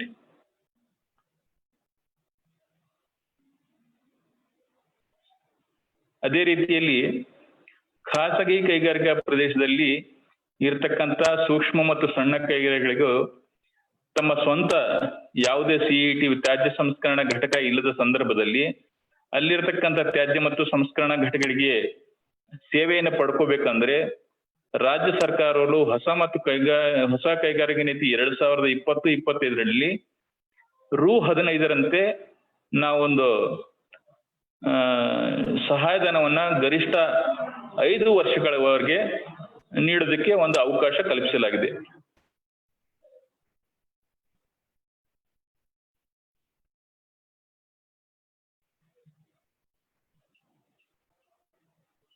ಇನ್ನು ಇವತ್ತು ಎಲ್ಲಾ ಕೈಗಾರಿಕೋದ್ಯಮಗಳು ಇರ್ತಕ್ಕಂತ ಸಮಸ್ಯೆ ಏನಂದ್ರೆ ಕೈಗಾರಿಕಾ ಸ್ಥಾಪನೆ ಬಹಳ ಸುಲಭವಾಗಿ ಮಾಡ್ತಾರೆ, ಆದರೆ ನಂತರ ದಿನಗಳಲ್ಲಿ ಸಾಕಷ್ಟು ಸಮಸ್ಯೆಗಳನ್ನ ಅವರು ಎದುರಿಸ್ತಾರೆ. ಅದು ಕಚ್ಚಾ ಮಾಲಿನ ಸಮಸ್ಯೆ ಆಗಿರ್ಬೋದು, ಮಾರ್ಕೆಟಿಂಗ್ ಸಮಸ್ಯೆ ಆಗಿರ್ಬೋದು, ಸ್ಕಿಲ್ ಡೆವಲಪ್ಮೆಂಟ್ ಕೌಶಲ್ಯಾಭಿವೃದ್ಧಿ ಸಮಸ್ಯೆ ಆಗಿರ್ಬೋದು, ಈ ತರ ಆರ್ಥಿಕ ಸಮಸ್ಯೆ ಆಗಿರ್ಬೋದು, ಬೇರೆ ಬೇರೆ ರೀತಿಯ ಸಮಸ್ಯೆಗಳನ್ನ ಎದುರಿಸ್ತಾರೆ. ಅಂದ್ರೆ ತಮಗೆ ಬೇಕಾದಂತಹ ಎಲ್ಲಾ ಸೌಲಭ್ಯಗಳು ಒಂದೇ ಜಾಗದಲ್ಲಿ ಸಿಗತ್ತಿಲ್ಲ, ಬೇರೆ ಬೇರೆ ಕಡೆಗೆ ಅವುಗಳ ಸೇವೆಯನ್ನ ಪಡ್ಕೋಬೇಕಾಗುತ್ತೆ. ಆದ್ರೆ ಇವೆಲ್ಲನ ಒಂದೇ ವೇದಿಕೆಯನ್ನ ಕಲ್ಪಿಸಿದ್ರೆ ಕೈಗಾರಿಕೋದ್ಯಮಗಳಿಂದ ಬಹಳ ಅನುಕೂಲ ಆಗುತ್ತೆ. ಇಂತಹ ಎಲ್ಲಾ ಸೇವೆಗಳನ್ನ ಒಂದೇ ವೇದಿಕೆಯಲ್ಲಿ ಕಲ್ಪಿಸಬೇಕು ಅನ್ನೋ ಉದ್ದೇಶದಿಂದ ರಾಜ್ಯ ಸರ್ಕಾರವು ಹೊಸ ಕೈಗಾರಿಕಾ ನೀತಿ 2020 ಮತ್ತು 2022ರಲ್ಲಿ ಸಾರ್ಥಕ್ ಅನ್ನತಕ್ಕಂತ ಒಂದು ಯೋಜನೆಯನ್ನ ಜಾರಿಗೆ ತಂದೆ. ಈ ಸಾರ್ಥಕ್ ಅಂದ್ರೆ it is N online platform. ಈ ಆನ್ಲೈನ್ ಪ್ಲಾಟ್ಫಾರ್ಮ್ ನಲ್ಲಿ ಎಲ್ಲಾ ಕೈಗಾರಿಕೋದ್ಯಮಗಳು ತಮಗೆ ಬೇಕಾದಂತ ಕಚ್ಚಾ ಮಾಲಿನ ಮಾಹಿತಿಯನ್ನು ಪಡ್ಕೋಬಹುದು, ಸ್ಕಿಲ್ ಡೆವಲಪ್ಮೆಂಟ್ ಲೇಬರ್ನ ಎಲ್ಲಾ ಮಾಹಿತಿಯನ್ನು ಪಡ್ಕೋಬಹುದು, ಅದೇ ರೀತಿ ಮಾರುಕಟ್ಟೆಗೆ ಸಂಬಂಧಪಟ್ಟಂತ ಮಾಹಿತಿಯನ್ನು ಪಡ್ಕೋಬಹುದು, ಮತ್ತೆ ಗುಣಮಟ್ಟದ ಬಗ್ಗೆ ಮಾಹಿತಿಯನ್ನು ಪಡ್ಕೋಬಹುದು. ಇತರ ಎಲ್ಲಾ ಮಾಹಿತಿಯನ್ನ ಒಂದೇ ವೇದಿಕೆಯಲ್ಲಿ ಪಡ್ಕೊಳ್ಳೋದಕ್ಕೆ ಅವಕಾಶ ಕಲ್ಪಿಸಲಾಗಿದೆ. ನೆಕ್ಸ್ಟ್ ಕೊಡಿ. ಆಗಿದೆ, ನೆಕ್ಸ್ಟ್ ಕೊಡಿ. ನೆಕ್ಸ್ಟ್,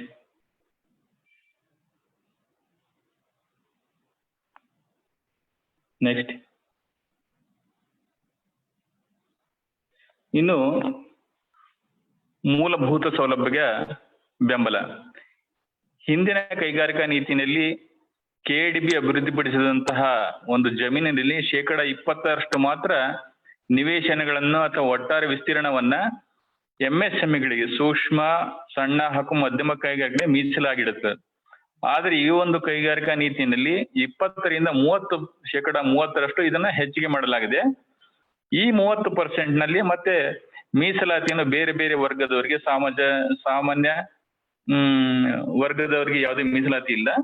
ಪರಿಶಿಷ್ಟ ಜಾತಿಯ ಮತ್ತು ಪರಿಶಿಷ್ಟ ವರ್ಗದ ಉದ್ಯಮಿಗಳಿಗೆ 22.5% ಮೀಸಲಾತಿಯನ್ನು, ಅಲ್ಪಸಂಖ್ಯಾತರು, ವಿಕಲಚೇತನರಿಗೆ, ಹಿಂದುಳಿದ ವರ್ಗದವರಿಗೆ 10% ಮೀಸಲಾತಿಯನ್ನು, ಮತ್ತೆ ಮಹಿಳೆಯರಿಗೆ ವಿಶೇಷವಾಗಿ 5% ಮೀಸಲಾತಿಯನ್ನು ಈ ಒಂದು ಕೈಗಾರಿಕೆ ನೀತಿಯಲ್ಲಿ ಒದಗಿಸಲಾಗಿದೆ.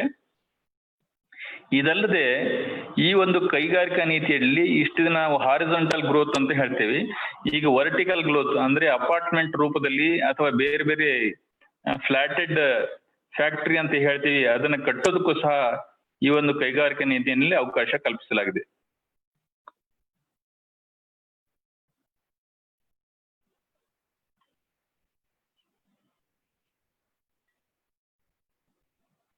ನೆಕ್ಸ್ಟ್ ನೋಡಿ, ಇನ್ನು ಈಗ ನಾವು ಇಷ್ಟು ವರ್ಷ ಕೈಗಾರಿಕಾ ಪ್ರದೇಶಗಳನ್ನು ಮತ್ತು ಕೈಗಾರಿಕಾ ವಸಾಹತುಗಳನ್ನ ಕೇವಲ ನಗರ ಪ್ರದೇಶಗಳಲ್ಲಿ ಮಾತ್ರ ಅಭಿವೃದ್ಧಿಪಡಿಸ್ತಾ ಇದ್ವಿ. ಗ್ರಾಮೀಣ ಪ್ರದೇಶದಲ್ಲಿ ಇರ್ತಕ್ಕಂತಹ ಕೈಗಾರಿಕೋದ್ಯಮಗಳನ್ನು ನಗರ ಪ್ರದೇಶಕ್ಕೆ ವಲಸೆ ಬಂದ್ರೆ ಅಲ್ಲಿ ಇರ್ತಕ್ಕಂಥ ಮತ್ತೆ ಯಾವುದೇ ಅಭಿವೃದ್ಧಿ ಆಗೋದಿಲ್ಲ. ಹಾಗಾಗಿ ಗ್ರಾಮೀಣ ಭಾಗವೂ ಸಹ ಅಭಿವೃದ್ಧಿ ಆಗ್ಬೇಕು ಅನ್ನೋ ಉದ್ದೇಶದಿಂದ ಅಲ್ಲಿ ಸಣ್ಣ ಸಣ್ಣ ಗ್ರಾಮೀಣ ಕೈಗಾರಿಕಾ ಪ್ರದೇಶಗಳನ್ನು ಸ್ಥಾಪನೆ ಮಾಡ್ಬೇಕು ಅನ್ನೋ ಉದ್ದೇಶದಿಂದ ಈ ಒಂದು ಕೈಗಾರಿಕಾ ನೀತಿಯಲ್ಲಿ ಸಣ್ಣ ಸಣ್ಣ ಗ್ರಾಮೀಣ ಕೈಗಾರಿಕಾ ಪ್ರದೇಶವನ್ನ ಅಭಿವೃದ್ಧಿಪಡಿಸೋದಕ್ಕೆ ಅವಕಾಶ ಕಲ್ಪಿಸಲಾಗಿದೆ. ವಿಶೇಷವಾಗಿ ಅದರಲ್ಲಿ ಯಾವುದೇ ಒಂದು ಸಣ್ಣ ಕೈಗಾರಿಕಾ ಪ್ರದೇಶ 100ರಿಂದ 150 ನಿವೇಶನಗಳು, ಸಣ್ಣ ಸಣ್ಣ ಅಂದ್ರೆ 2000 ಸ್ಕ್ವೇರ್ ಫೀಟ್, ಗರಿಷ್ಠ 10,000 ಚದರ ಅಡಿಗಳಿಗೆ ಒಂದು ನಿವೇಶನವನ್ನ ಅಭಿವೃದ್ಧಿಪಡಿಸಬಹುದು. ಇನ್ನು ಬಹಳ ಮುಖ್ಯವಾಗಿ ಏನಂದ್ರೆ ಕೈಗಾರಿಕಾ ಉದ್ಯಮಿಗಳಿಗಿದ್ದಂತಹ ಒಂದು ಸಮಸ್ಯೆ, ಬೇರೆ ರಾಜ್ಯಗಳಲ್ಲಿ LT ಮಿತಿ ಅದು 100 HP 100 HP ಹೆಚ್ಚಿದೆ. ಅದು ಆಂಧ್ರ ಆಗಿರ್ಬೋದು, ತೆಲಂಗಾಣ ಆಗಿರ್ಬೋದು, ಮಹಾರಾಷ್ಟ್ರ ಆಗಿರ್ಬೋದು, ತಮಿಳುನಾಡು ಆಗಿರ್ಬೋದು. ಆದ್ರೆ ಕರ್ನಾಟಕ ರಾಜ್ಯದಲ್ಲಿ ಅದರ ಮಿತಿ ಕೇವಲ 67 HP ಮೀಸಲಿತ್ತು.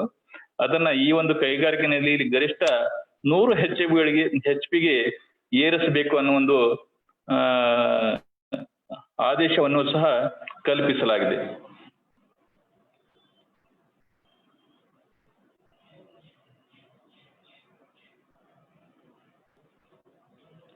ಇದಲ್ಲದೆ ರಫ್ತು ಆಧಾರಿತ ಕೈಗಾರಿಕೆಗಳಿಗೆ ಒಂದು ಮೂಲಭೂತ ಸೌಲಭ್ಯವನ್ನು ಕಲ್ಪಿಸಬೇಕು ಅನ್ನೋ ಉದ್ದೇಶದಿಂದ ಅವರಿಗೆ ಯಾವ್ದಾದ್ರೂ ರೂಪದಲ್ಲಿ ಸಾಲ ಒದಗಿಸ್ಬೇಕು.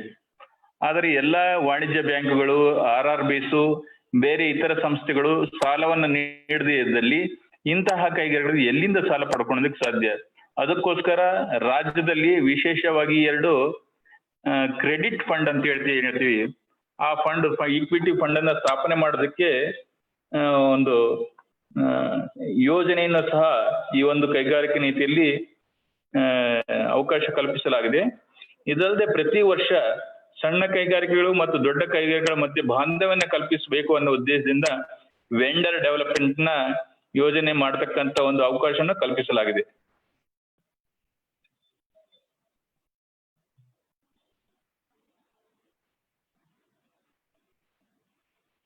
ಇದಲ್ಲದೆ ರಾಜ್ಯದಲ್ಲಿ ಇರ್ತಕ್ಕಂಥ ಸೂಕ್ಷ್ಮ ಸಣ್ಣ ಕೈಗಾರಿಕೆಗಳು ತಾವು ಏನು ಉತ್ಪಾದನೆ ಮಾಡ್ತವೆ ಅಂತಹ ಉತ್ಪನ್ನಗಳಿಗೆ ಸ್ವಲ್ಪ ಬೆಂಬಲ ಒದಗಿಸಬೇಕು ಅನ್ನೋ ಉದ್ದೇಶದಿಂದ ಹಿಂದಿನ ಕೈಗಾರಿಕಾ ನೀತಿಯಲ್ಲಿ ಇದ್ದಂತಹ ಕೆಲವು ಸವಲತ್ತುಗಳನ್ನ ಮತ್ತೆ ಇದೇ ಕೈಗಾರಿಕಾ ನೀತಿಯಲ್ಲಿ ಮುಂದುವರಿಸಲಾಗಿದೆ. ಉದಾಹರಣೆಗೆ ಅದು 15% ಪ್ರೈಸ್ ಪ್ರಿಫರೆನ್ಸ್ ಅಂದ್ರೆ ಬೆಂಬಲ ಬೆಲೆ ಅಂತ ಹೇಳ್ತೀವಲ್ಲ, ಆ ಬೆಂಬಲ ಬೆಲೆಯನ್ನು ಸಹ ಮುಂದುವರಿಸಲಾಗಿದೆ.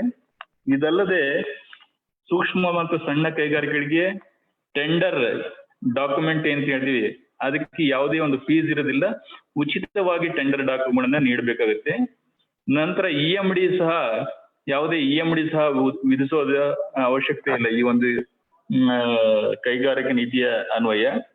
ಇದಲ್ಲದೆ ಕೇಂದ್ರ ಸರ್ಕಾರ ಒಟ್ಟು 358 ಉತ್ಪನ್ನಗಳಿಗೆ ಸೂಕ್ಷ್ಮ ಮತ್ತು ಸಣ್ಣ ಕೈಗಾರಿಕೆಗಳ ಮೂಲಕನೇ ಖರೀದಿ ಮಾಡಬೇಕು ಅನ್ನೋ ಒಂದು ನೋಟಿಫಿಕೇಶನ್ ಅನ್ನು ಜಾರಿಗೆ ತಂದಿದೆ.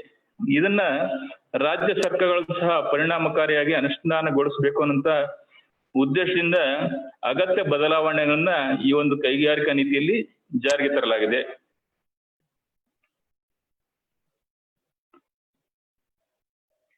ನೆಕ್ಸ್ಟ್ ತಗೊಳ್ಳಿ.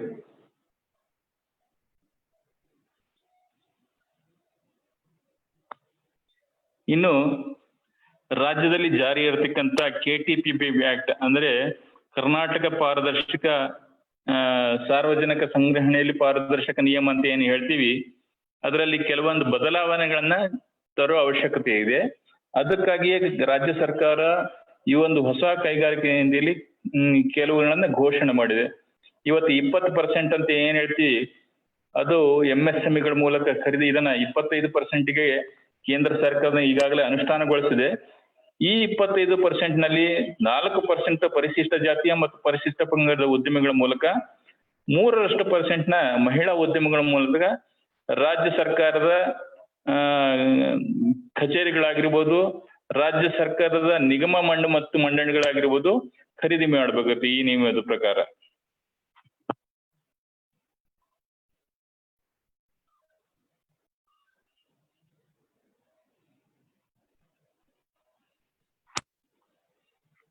ಮತ್ತೆ ಪರಿಶಿಷ್ಟ ಜಾತಿಯ ಮತ್ತು ಪರಿಶಿಷ್ಟ ಪಂಗಡ ಕೈಗಾರಿಕೋದ್ಯಮಿಗಳಿಗೆ ಈ ಒಂದು ಕೈಗಾರಿಕೆ ನೀತಿ ಅಲ್ಲದೆ ಈಗಾಗಲೇ ಈ ಒಂದು ಆದೇಶವನ್ನು ಜಾರಿಗೆ ತರಲಾಗಿದೆ.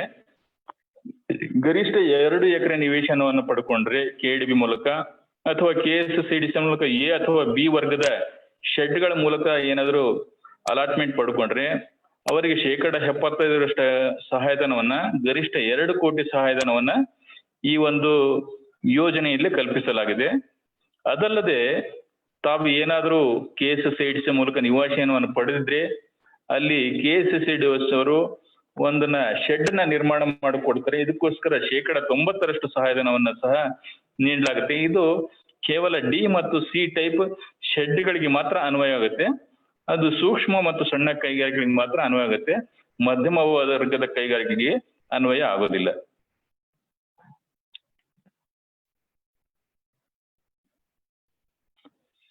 ಮತ್ತೆ ನಾವು ರಫ್ತನ್ನು ಉತ್ತೇಜನ ಮಾಡೋದಕ್ಕೆ ಯಾವ ರೀತಿ ಕಾರ್ಯಕ್ರಮಗಳನ್ನ ಹಮ್ಮಿಕೊಂಡಿದ್ದೀವಿ ಅನ್ನೋದಕ್ಕೆ, ಇದು ಒಟ್ಟು 7 ಕಾರ್ಯಕ್ರಮಗಳನ್ನ ರಫ್ತು ಅಭಿವೃದ್ಧಿ ಮಾಡೋದಕ್ಕೆ ಈ ಒಂದು ರಾಜ್ಯ ಸರ್ಕಾರ ಸೂಕ್ಷ್ಮ ಮತ್ತು ಏನು ಹೊಸ ಕೈಗಾರಿಕಾ ನೀತಿ ಅಂತ ಹೇಳ್ತೀವಿ ಇದರಲ್ಲಿ ಹಮ್ಮಿಕೊಳ್ಳಲಾಗಿದೆ. ಒಂದು ಇವತ್ತು ರಾಜ್ಯದಲ್ಲಿ ಇರತಕ್ಕಂತ ಎಲ್ಲಾ ಕೈಗಾರಿಕೆಗಳು ಮಂಗಳೂರು ಪೋರ್ಟ್ ಅಂತ ಏನ್ ಹೇಳ್ತೀವಿ, ನಮ್ಮ ದಕ್ಷಿಣ ಕನ್ನಡದ ನವಮಂಗಳೂರು ಪೋರ್ಟ್ ಪಕ್ಕದಲ್ಲಿ ಇದ್ರೂ ಯಾವುದೇ ಒಂದು ವಸ್ತುಗಳನ್ನ ರಫ್ತು ಮಾಡೋದಕ್ಕೆ ಸಾಧ್ಯ ಇಲ್ಲ. ಎಲ್ಲರೂ ತಮ್ಮ ವಸ್ತುಗಳನ್ನ ಮದ್ರಾಸಿಗೆ ಹೋಗಿ ರಫ್ತು ಮಾಡ್ಬೇಕಾಗುತ್ತೆ. ಇದಕ್ಕೆ ಏನಾದ್ರೂ ಪೂರ್ವವಾಗಿ ಬದಲಾವಣೆಗಳು ಅಥವಾ ಸೇವೆಯನ್ನು ಒದಗಿಸಬೇಕು ಅನ್ನೋ ಉದ್ದೇಶದಿಂದ ಹೊಸ ಕೈಗಾರಿಕೆ ಅದಕ್ಕೂ ಸಹ ಒಂದು ಅವಕಾಶ ಕಲ್ಪಿಸಲಾಗಿದೆ. ಇದಲ್ಲದೆ ರಾಜ್ಯದಲ್ಲಿರತಕ್ಕಂಥ ರಫ್ತು ಆಧಾರಿತ ಕೈಗಾರಿಕೆಗಳು ಅಂತಾರಾಷ್ಟ್ರೀಯ ಮಟ್ಟದ ವಸ್ತು ಪ್ರದರ್ಶನದಲ್ಲಿ ಭಾಗವಹಿಸೋದಕ್ಕೆ ಕಲ್ಪಿಸಲಾಗಿದೆ ಅವಕಾಶ.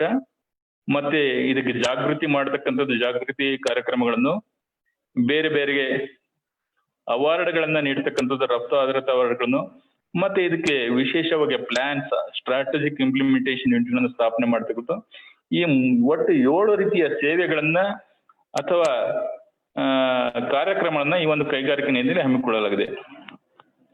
ಆಮೇಲೆ ಎಲ್ಲಾ ಕೈಗಾರಿಕೆಗಳ ಉದ್ಯಮಿಗಳಿರ್ತಕ್ಕಂಥ ಒಂದು ಅಳಕ ಏನಂದ್ರೆ, KDB ಅಥವಾ KSCDC ಕೈಗಾರಿಕಾ ಪ್ರದೇಶಗಳನ್ನ ಸ್ಥಾಪನೆ ಮಾಡಿದ ನಂತರ ಅಲ್ಲಿರ್ತಕ್ಕಂಥ ಕೈಗಾರಿಕೆಗಳು ತಾವು ಆಸ್ತಿ ತೆರಿಗೆಯನ್ನ ಅಲ್ಲಿರ್ತಕ್ಕಂಥ ಮಹಾನಗರ ಪಾಲಿಕೆ ಆಗಿರ್ಬೋದು ಸ್ಥಳೀಯ ಸಂಸ್ಥೆಗಳಿಗೆ ಪಾವತಿ ಮಾಡಬೇಕು. ಆದರೆ ಅವು ಯಾವುದೇ ರೀತಿಯ ಮೂಲಭೂತ ಸೌಲಭ್ಯವನ್ನ ಒದಗಿಸುವುದಿಲ್ಲ. ಅಲ್ಲಿ ರಸ್ತೆ ಆಗಿರ್ಬೋದು, ನೀರಾಗಿರ್ಬೋದು, ಚರಂಡಿ ಆಗಿರ್ಬೋದು, ತ್ಯಾಜ್ಯ ಸಂಸ್ಕರಣಾ ಘಟಕ ಆಗಿರುತ್ತೆ, ಈ ರೀತಿ ಯಾವುದೇ ಮೂಲಭೂತ ಸೌಲಭ್ಯನ ಒದಗಿಸಿಲ್ಲ. ಇದಕ್ಕೋಸ್ಕರ ಇಂಡಸ್ಟ್ರಿಯಲ್ ಟೌನ್ಶಿಪ್ ನ ಸ್ಥಾಪನೆ ಮಾಡಬೇಕು ಅನ್ನೋದು ಎಲ್ಲಾ ಕೈಗಾರಿಕೋದ್ಯಮಿಗಳಿಗೆ ಹಾಗೂ ಸಂಘ ಸಂಸ್ಥೆಗಳ ಬೇಡಿಕೆ ಆಗಿದೆ. ಆದರೆ ಇವತ್ತು ರಾಜ್ಯದಲ್ಲಿ ಇರತಕ್ಕಂಥದ್ದು ಒಂದೇ ಒಂದು ಟೌನ್ಶಿಪ್, ಉದಾಹರಣೆಗೆ ಅದು LC ಆಗಿರ್ಬೋದು. ಇದಕ್ಕೆ ಪೂರಕವಾಗಿ ನಾವು ಈಗಾಗಲೇ ಒಂದು 5 ಪ್ರಸ್ತಾವನೆಗಳನ್ನ ರಾಜ್ಯ ಸರ್ಕಾರಕ್ಕೆ ಸಲ್ಲಿಸಿದೆ. ಅದು ಹೆಬ್ಬಾಳ ಕೈಗಾರಿಕಾ ಪ್ರದೇಶ ಮೈಸೂರು ಆಗಿರ್ಬೋದು, ಪೀಣ್ಯ ಕೈಗಾರಿಕಾ ಪ್ರದೇಶ ಆಗಿರ್ಬೋದು, ವೀರಸಂದ್ರ ಕೈಗಾರಿಕಾ ಪ್ರದೇಶ ಆಗಿರ್ಬೋದು, ತಾರಿಹಾಳ ಕೈಗಾರಿಕಾ ಪ್ರದೇಶ. ಆದರೆ ಇವತ್ತಿನವರೆಗೂ ಈ ಒಂದು ಯೋಜನೆಗಳು ಅನುಮೋದನೆ ಆಗಿಲ್ಲ. ಇದೇ ಉದ್ದೇಶದಿಂದ ರಾಜ್ಯ ಸರ್ಕಾರ ಒಂದು ಟೌನ್ಶಿಪ್ ಅಥಾರಿಟಿ, ಇದಕ್ಕೋಸ್ಕರ ಪ್ರತ್ಯೇಕ ಒಂದು ಪ್ರಾಧಿಕಾರನ ಸ್ಥಾಪನೆ ಮಾಡಬೇಕು ಅನ್ನೋ ಉದ್ದೇಶದಿಂದ, ಇದರಿಂದ ಅಲ್ಲಿರ್ತಕ್ಕಂಥ ಕೈಗಾರಿಕೆಗಳು ತಮ್ಮ ಆದಾಯವನ್ನ ಸಂಗ್ರಹಣ ಮಾಡಿಕೊಂಡು ತಮ್ಮ ಕೈಗಾರಿಕಾ ಪ್ರದೇಶನ ಅಭಿವೃದ್ಧಿ ಮಾಡಬೇಕು ಅನ್ನೋ ಉದ್ದೇಶದಿಂದ ಇಂತಹ ಪ್ರಾಧಿಕಾರ ಸ್ಥಾಪನೆ ಮಾಡೋದಕ್ಕೆ ಒಂದು ಅವಕಾಶವನ್ನ ಈ ಒಂದು ಕೈಗಾರಿಕೆಯಲ್ಲಿ ಕಲ್ಪಿಸಲಾಗಿದೆ. ಇದಲ್ಲದೆ ಕೈಗಾರಿಕೆಯಲ್ಲಿ ಒಂದು ITI ಇವರಿಗೆ ತರಬೇತಿಯನ್ನು ಮಾಡಬೇಕು ಅನ್ನೋ ಉದ್ದೇಶದಿಂದ ಪ್ರತಿ ವರ್ಷ 2,000 ವಿದ್ಯಾರ್ಥಿಗಳಿಗೆ ತರಬೇತಿ ಮಾಡ್ಬೇಕು ಅನ್ನೋದ್ರಿಂದ ಇದಕ್ಕೊಂಥರ ಆನ್-ಜಾಬ್ ಟ್ರೈನಿಂಗ್ ಅಂತ ಯೋಜನೆಯನ್ನ ಜಾರಿಗೆ ತರಲಾಗಿದೆ.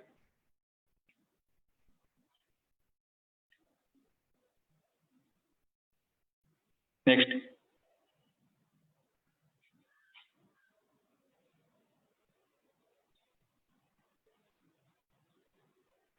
ಇದು ಈ ಒಂದು ಹೊಸ ಕೈಗಾರಿಕಾ ನೀತಿ 2020-25 ಯಾವ ಸೇವಾ ವಲಯದ ಯಾವ ಸೇವೆಗಳು ಮಾತ್ರ ಪ್ರೋತ್ಸಾಹ ಮತ್ತು ರಿಯಾಯಿತಿ ಪಡ್ಕೊಳ್ಳೋದಕ್ಕೆ ಅವಕಾಶ ಇದೆ ಅಂತೇಳಿ ಒಟ್ಟು 13 ಚಟುವಟಿಕೆಗಳು ಪ್ರೋತ್ಸಾಹ ಮತ್ತು ರಿಯಾಯಿತಿ ಪಡ್ಕೊಳ್ಳೋದಕ್ಕೆ ಅವಕಾಶ ಇದೆ.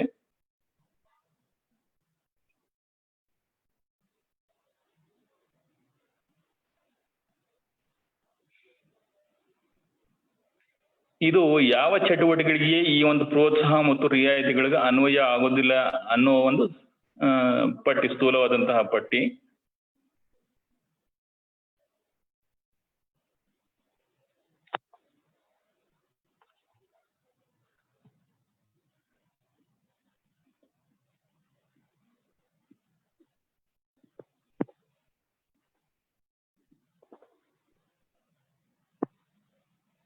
ನೆಕ್ಸ್ಟ್ ಹೋಗಿ.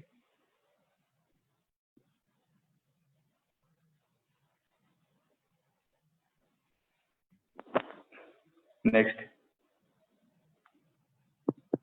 ಇದು ಕರ್ನಾಟಕ ಸರ್ಕಾರ ಜಾರಿಗೆ ತಂದಿರತಕ್ಕಂತ ಹೊಸ ಕೈಗಾರಿಕಾ ನೀತಿ 2025 ಬಗ್ಗೆ ಒಂದು ಸಣ್ಣ ಪರಿಚಯ. ಇದು ನಾನು ಇವತ್ತು ಅದೇ ವೇದಿಕೆಯಲ್ಲಿ ಇದ್ರೆ ಇನ್ನು ಹೆಚ್ಚು ಪರಿಣಾಮಕಾರಿಯಾಗಿ ನಿಮಗೆ ವಿವರಣೆ ನೀಡಬಹುದಾಗಿತ್ತು. ಥ್ರೂ ವೆಬಿನಾರ್ ಮೂಲಕ ನಿಮಗೆ ಇದನ್ನ ನಾನು ಎಕ್ಸ್ಪ್ಲೈನ್ ಮಾಡ್ತಾ ಇರೋದ್ರಿಂದ ಹೆಚ್ಚು ಪರಿಣಾಮ ಅನ್ನದೇ ಇರ್ಬೋದು. ಆದ್ರೂ ಸಹ ಏನಾದ್ರೂ ಡೌಟ್ಗಳಿದ್ದಲ್ಲಿ, ನಿಮಗೆ ಗೊಂದಲಗಳಿದ್ದಲ್ಲಿ ನಾನು ಇದೇ ವೇದಿಕೆ ಮೂಲಕ ಕೇಳಬೇಕು ಅಂತ ಹೇಳಿ ನಿಮ್ಮಲ್ಲಿ ವಿನಂತಿ ಮಾಡ್ಕೊಂಡಿದ್ದೆ. ಧನ್ಯವಾದಗಳು. ಈಗ ಪ್ರಶ್ನೋತ್ತರ ಈ ಹೂಡಿಕೆ ವಿಷಯವಾಗಿದ್ದರೆ ಮಾತ್ರ ಈಗ ಕೇಳಬಹುದು. ಬೇರೆ ಯಾವುದೇ ಪ್ರಶ್ನೆಗಳಿದ್ರೆ ಈ ಕಾರ್ಯಕ್ರಮದ ಅನಂತರ ನಮ್ಮ ಅಧ್ಯಕ್ಷರು ಕೊಟ್ಟರೆ ಅದನ್ನ ಅವರು ಪರಿಹರಿಸುವ ಒಂದು ಭರವಸೆಯನ್ನು ಕೊಡ್ತಾರೆ. ಈಗ ಹೂಡಿಕೆ ನೂತನ ಕೈಗಾರಿಕಾ ನೀತಿ 2025 ಮತ್ತು ಹೂಡಿಕೆ ಅವಕಾಶ, ಇದರ ಬಗ್ಗೆ ಪ್ರಶ್ನೋತ್ತರ.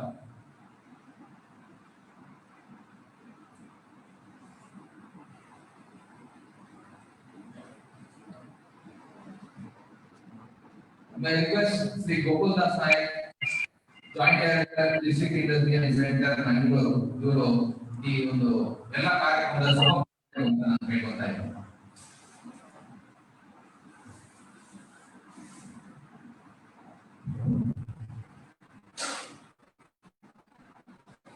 ರಾಜ್ಯ ಸರ್ಕಾರ ಕೈಗಾರಿಕಾ ನೀತಿ 2025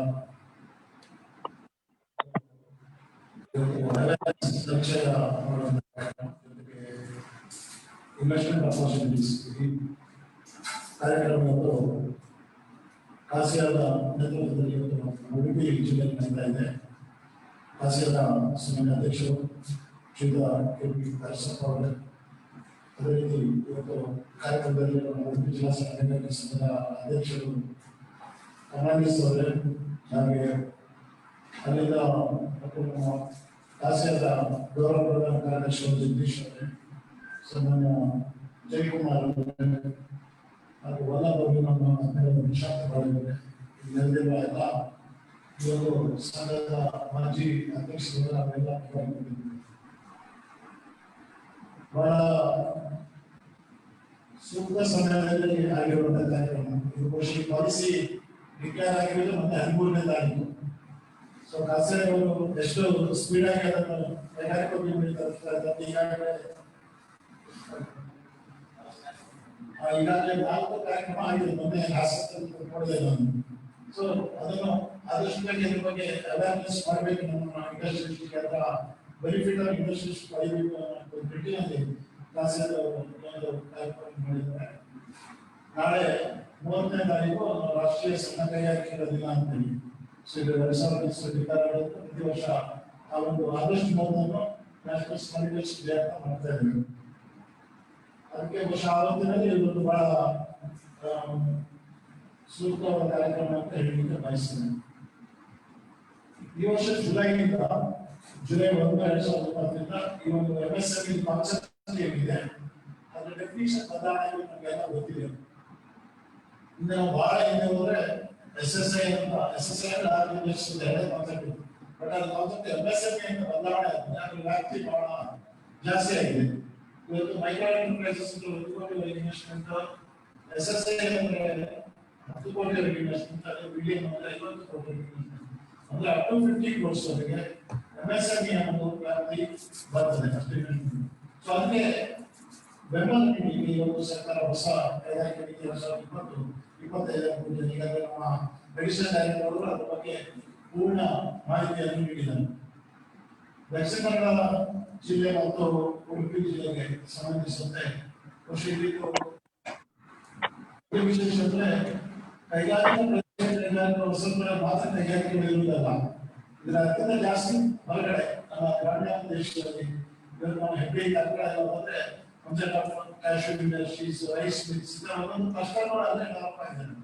ಅದೇ ತರ ಕೋಸ್ಟಲ್ ಲೈನ್ ಬಂದ್ರೆ ಫಿಶ್ ಪ್ರೊಸೆಸಿಂಗ್ ಇದರ ಕ್ಲಸ್ಟರ್ಗಳು ಬಂದಿದ್ದಾರೆ. ಅಂದ್ರೆ ಇನ್ಫ್ರಾಸ್ಟ್ರಕ್ಚರ್ ಕೈಗಾರಿಕೆಗಳು ಅವಲಂಬನೆ ಮಾಡ್ಕೊಂಡಿದ್ದಾರೆ ಆಲ್ರೆಡಿ. ಆದ್ರೆ ಈಗಾಗಲೇ ನಮ್ಮ ಪ್ರಶಾಂತ್ ಬಾಳೂರು ಮನವಿಗೆ ಹೇಳಿದ್ರು ಹೊಸ ಇಂಡಸ್ಟ್ರಿ ಇರುವ ಆಗಬೇಕು, ಸಿಸ್ಟಮ್ಯಾಟಿಕ್ ಗ್ರೋತ್ ಆಗಬೇಕಂದ್ರೆ ಹೊಸ ಇಂಡಸ್ಟ್ರಿ ಮಾಡಬೇಕು ಅಂತ ಈಗಾಗಲೇ ನಾವು ಜಾಗ ಗುರುತಿಸುವುದನ್ನು ಮಾಡ್ತಾ ಇದ್ದೀವಿ. Already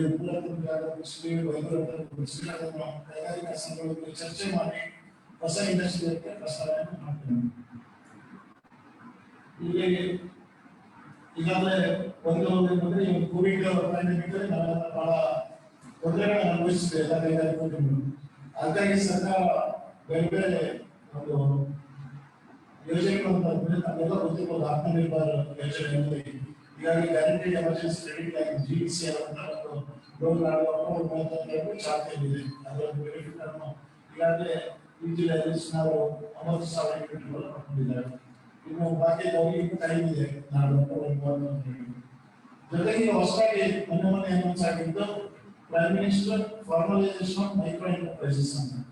one district one product ಅದೊಂದು ಜಿಲ್ಲೆಯಲ್ಲಿ ಆ ಜಿಲ್ಲೆಗೆ ಸೂಕ್ತವಾದ ಒಂದು ಪ್ರಾಡಕ್ಟ್ ಅನ್ನು ಆಯ್ಕೆ ಮಾಡಿ ಅದರಲ್ಲಿ ಇರುವಂತಹ ಮೈಕ್ರೋ ಎಂಟರ್ಪ್ರೈಸಸ್ಗೆ ಅಪ್ಗ್ರೇಡ್ ಮಾಡಲಿಕ್ಕೆ ಎಲ್ಲರೂ ಸಹಾಯ ಯೋಜನೆ ಅದರಿಂದ ಇನ್ನು ಇಂಪ್ಲಿಮೆಂಟ್ ಆಗಲಿಕ್ಕಿದೆ. ಅದಕ್ಕೆ ಪೂರ್ವವಾಗಿ ಬಹುಶಃ ನಮ್ಮ ಸಣ್ಣ ಕೈಗಾರಿಕೆ ನಮ್ಮ ರಾಜ್ಯದ ಕೈಗಾರಿಕೆ ಒಳ್ಳೆಯ ಆಕ್ಟಿವ್ ಬಂದಿದೆ.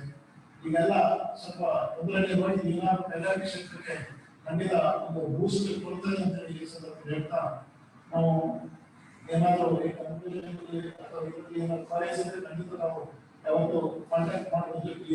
ನಮ್ಮ ಅಸೋಸಿಯೇಷನ್ ನಮ್ಮ ರಾಷ್ಟ್ರೀಯ ಗಮನ ದಕ್ಷಿಣ ಕನ್ನಡ ಜಿಲ್ಲೆ ಮತ್ತೆ ಉಡುಪಿ ಅಸೋಸಿಯೇಷನ್ ವೆರಿ ಪ್ರೊಯಾಕ್ಟಿವ್. ಇವತ್ತು ಮಂಗಳೂರಲ್ಲಿ ಸುಮಾರು ಅಸೋಸಿಯೇಷನ್ ಇದ್ದಾರೆ. ನಮ್ಮ ಉಡುಪಿಯಲ್ಲಿ ಸಣ್ಣ ಕೈಗಾರಿಕೆ ಅವತ್ತು ಕಂಪ್ಲೇಂಟ್ ಹೆಚ್ಚಾಗಿ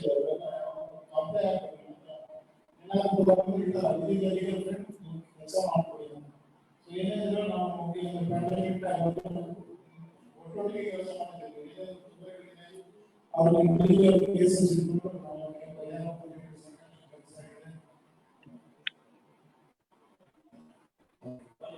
ಸೊ ಮಾಡಲಿಕ್ಕೆ ಅಸೋಸಿಯೇಷನ್ ನಾವು ಪ್ರಯತ್ನ ಮಾಡಿದ್ವಿ. ನಮ್ಮ ಸಣ್ಣ ಕೈಗಾರಿಕಾ ಸಂಘದ ಜೊತೆ ನಾವು ನಿರಂತರವಾಗಿ ಕೈಗಾರಿಕಾ ಅಭಿವೃದ್ಧಿಗೆ ನಾವು ಶ್ರಮಿಸುವ ಕೆಲಸ ಹೇಳ್ತಾ ನಾನು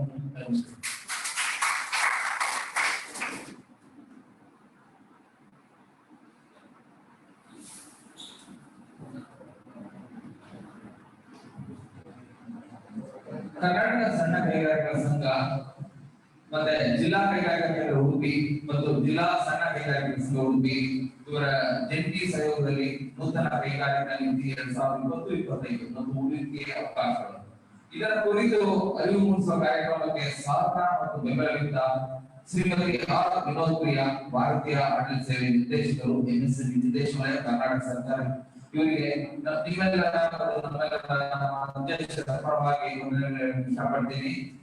ಹಾಗೆಯೇ ಶ್ರೀ HM ಶ್ರೀನಿವಾಸ್, ಅಪರ ನಿರ್ದೇಶಕರು MSME ಅಂಡ್ EB, MSME ನಿರ್ದೇಶನಾಲಯ ಮತ್ತು ಸದಸ್ಯ ಕಾರ್ಯದರ್ಶಿ MSCFC ಕರ್ನಾಟಕ ಸರ್ಕಾರ ಇವತ್ತು ಪ್ರೆಸೆಂಟೇಷನ್ ನಮಗೆ ಅತ್ಯುತ್ತಮವಾಗಿ ಬಂದು ನಿಮ್ಮೆಲ್ಲರಿಗೂ ಅರಿವಾಗಿ ಕಾಣುತ್ತದೆ. ನಿಮ್ಮೆಲ್ಲರ ಪರವಾಗಿ ಮತ್ತು ನಮ್ಮ ಅಧ್ಯಕ್ಷರ ಪರವಾಗಿ ಅವರಿಗೆ ವಂದನೆಗಳನ್ನು ಹೇಳ್ತಾ ಇದ್ದೀನಿ. ಹಾಗೆ ಎಲ್ಲ ನಮ್ಮ ಮುಖ್ಯ ಅತಿಥಿಯಾಗಿರುವಂತಹ ಶ್ರೀ ಗೋಕುಲ್ದಾಸ್ ನಾಯಕ್, ಜಂಟಿ ನಿರ್ದೇಶಕರು, ಜಿಲ್ಲಾ ಕೈಗಾರಿಕಾ ಸಂಘ ಉಡುಪಿ ಇವರಿಗೆ ನಮ್ಮ ಖಾಸಗಿ ಅಧ್ಯಕ್ಷರು ಒಂದು ಸಣ್ಣ ಸನ್ಮಾನ ಮಾಡಬೇಕು, ವಿನಂತಿನ ಕಾಣೆ ಕೊಡಬೇಕು ಅಂತ ನಾನು ಕೇಳ್ಕೊತಾ ಇದ್ದೀನಿ.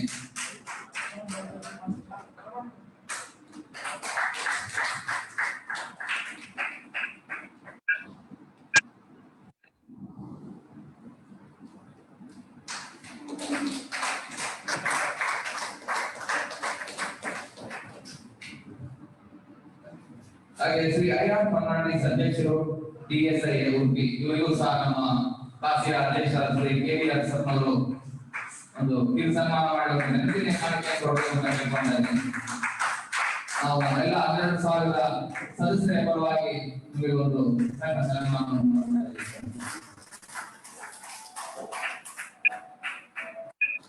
ಮತ್ತೊಂದು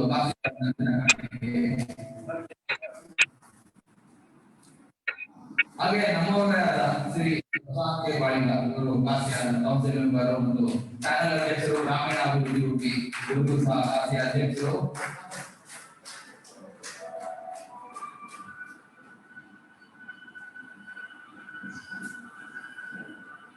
ಶ್ರೀ ಪ್ರಶಾಂತ್ ಕೆ ಬಾಳಿಗ ಅವರಿಗೆ ಕಾಸಿಯ ಅಧ್ಯಕ್ಷರಿಂದ ಸನ್ಮಾನ.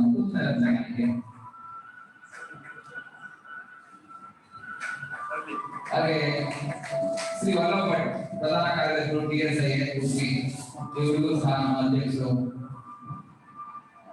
ನೆನಪಿನ ಕಾಣಿಕೆಯನ್ನು ಕೊಟ್ಟು ಸನ್ಮಾನ ಮಾಡಬೇಕು ಅಂತ ಕೇಳ್ಕೊಂತೀನಿ. ನಮ್ಮ ಜಂಟಿ ಅಧ್ಯಕ್ಷರು ಸಹ ಇದಕ್ಕೆ ಸೇರಬಹುದು. ಕಾಸಿಯಾದ ಅಧ್ಯಕ್ಷರಿಂದ ಶ್ರೀ ವಲ್ಲಭ ಭಟ್ ಪ್ರಧಾನ ಕಾರ್ಯದರ್ಶಿಗಳು ಸನ್ಮಾನ, ಜಂಟಿ ಅಧ್ಯಕ್ಷರ ಸಂಪದಲ್ಲಿ. ಮತ್ತೆ ಈ ಕಾರ್ಯಕ್ರಮಕ್ಕೆ ಜಾಯಿಂಟ್ ಸೆಕ್ರೆಟರಿ ವೆಂಕಟೇಶ್ ಪೈ ಅವರು, ಅವರಿಗೂ ಸಹ ಅಧ್ಯಕ್ಷರ ಪರವಾಗಿ ಒಂದೆರಡು, ಶ್ರೀ ಸುರೇಶ್ ಶೆಣೈ ಅವರಿಗೆ ಸಹ ಜಾಯಿಂಟ್ ಸೆಕ್ರೆಟರಿ, ಇವರಿಗೆ ಸಹ ಒಂದೆರಡು. ಹಾಗೆ ಪಾಸ್ಟ್ ಪ್ರೆಸಿಡೆಂಟ್ ಬಂದಿದ್ದಾರೆ. ಹಾಗೆ ಅನೇಕ ಡಿಎಸ್ಐ ನ ಪಾಸ್ಟ್ ಪ್ರೆಸಿಡೆಂಟ್ ಬಂದಿದ್ದಾರೆ. ಅವರಿಗೆ ನಮ್ಮ ಕಾಸಿಯಾ ಮತ್ತು ಜಿಲ್ಲಾ ಕೈಗಾರಿಕಾ ಕೇಂದ್ರ ಮತ್ತು ಜಿಲ್ಲಾ ಕೈಗಾರಿಕಾ ಉಡುಪಿ ಇವರಿಂದ ವಂದನೆಗಳು ಹೇಳ್ತಾ ಇದ್ದೇನೆ. ಹಾಗೆ ವರ್ಚುವಲ್ ಆಗಿ ಬಂದಿರೋ, ಫಿಸಿಕಲ್ ಆಗಿ ಬಂದಿರೋ ತಮ್ಮೆಲ್ಲರಿಗೂ ನಮ್ಮ ಕಾಸಿಯಾದ ಅಧ್ಯಕ್ಷರು ಮತ್ತು ಎಲ್ಲ ಸದಸ್ಯರ ಪರವಾಗಿ ವಂದನೆಗಳು ಹೇಳ್ತಾ ಇದ್ದೀನಿ. Thank you very much.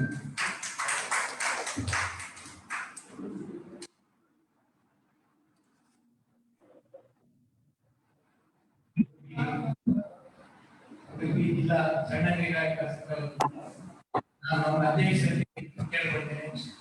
ಕಾಸಿಯಾದ ಅಧ್ಯಕ್ಷರಾದ ಶ್ರೀ ಕೆವಿ ಅರಸಪ್ಪ ಅವರಿಗೆ ಚಿಕ್ಕ ಕಾಣಿಕೆಯಲ್ಲಿ ಸನ್ಮಾನ ಮಾಡಬೇಕಾಗಿ ಗೌರವಿಸಬೇಕಾಗಿ ಕೇಳಿಕೊಳ್ತೇನೆ.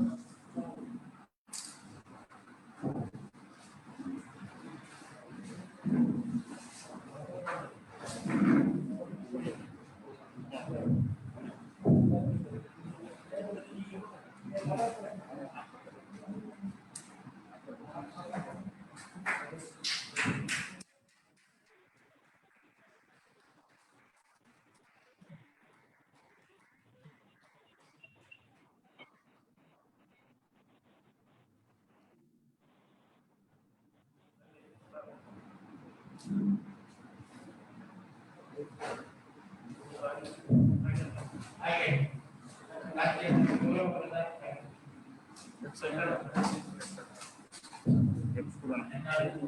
ಜಗದೀಶ್ ಅವರಿಗೆ ಸನ್ಮಾನ.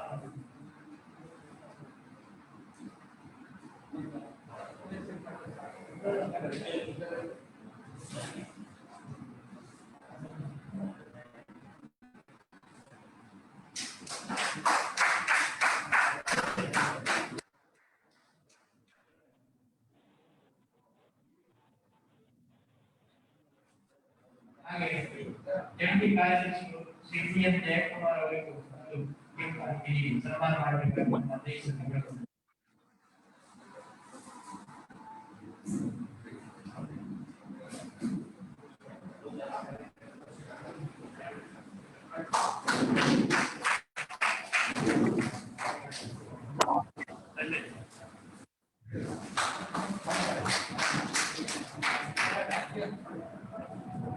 ಕಾಸಿಯಾ ಸಂಸ್ಥೆಯು ಈ ಒಂದು ಕೋವಿಡ್ ಸಮಸ್ಯೆಯಲ್ಲಿ ಸಹ ಮತ್ತು ಈಗಾಗಲೇ ನಾವು 4 ಕಡೆಯಲ್ಲಿ ನೂತನ ಕೈಗಾರಿಕಾ ನೀತಿಯನ್ನು ಪ್ರಯತ್ನ ಮಾಡಿದ್ದೀವಿ. ಹಾಗೆ ಈಗ ಎಲ್ಲ ತಾಲೂಕು ಮತ್ತು ಜಿಲ್ಲಾ ಕೈಗಾರಿಕಾ ಕೇಂದ್ರಗಳು ಸಹ ಇನ್ನು 1 ತಿಂಗಳಲ್ಲಿ ನಾವು ಎಲ್ಲ ಕಡೆ ಹೋಗಿ ಈ ಒಂದು ಅರಿವು ಮೂಡಿಸುವ ಪ್ರಯತ್ನ ಮಾಡ್ತೀವಿ ಅಂತ ನಾನು ನಮ್ಮ ಜಂಟಿ ಜಾಯಿಂಟ್ ಡೈರೆಕ್ಟರ್ ಹೇಳಲಿಕ್ಕೆ ಇಷ್ಟಪಡ್ತೀನಿ.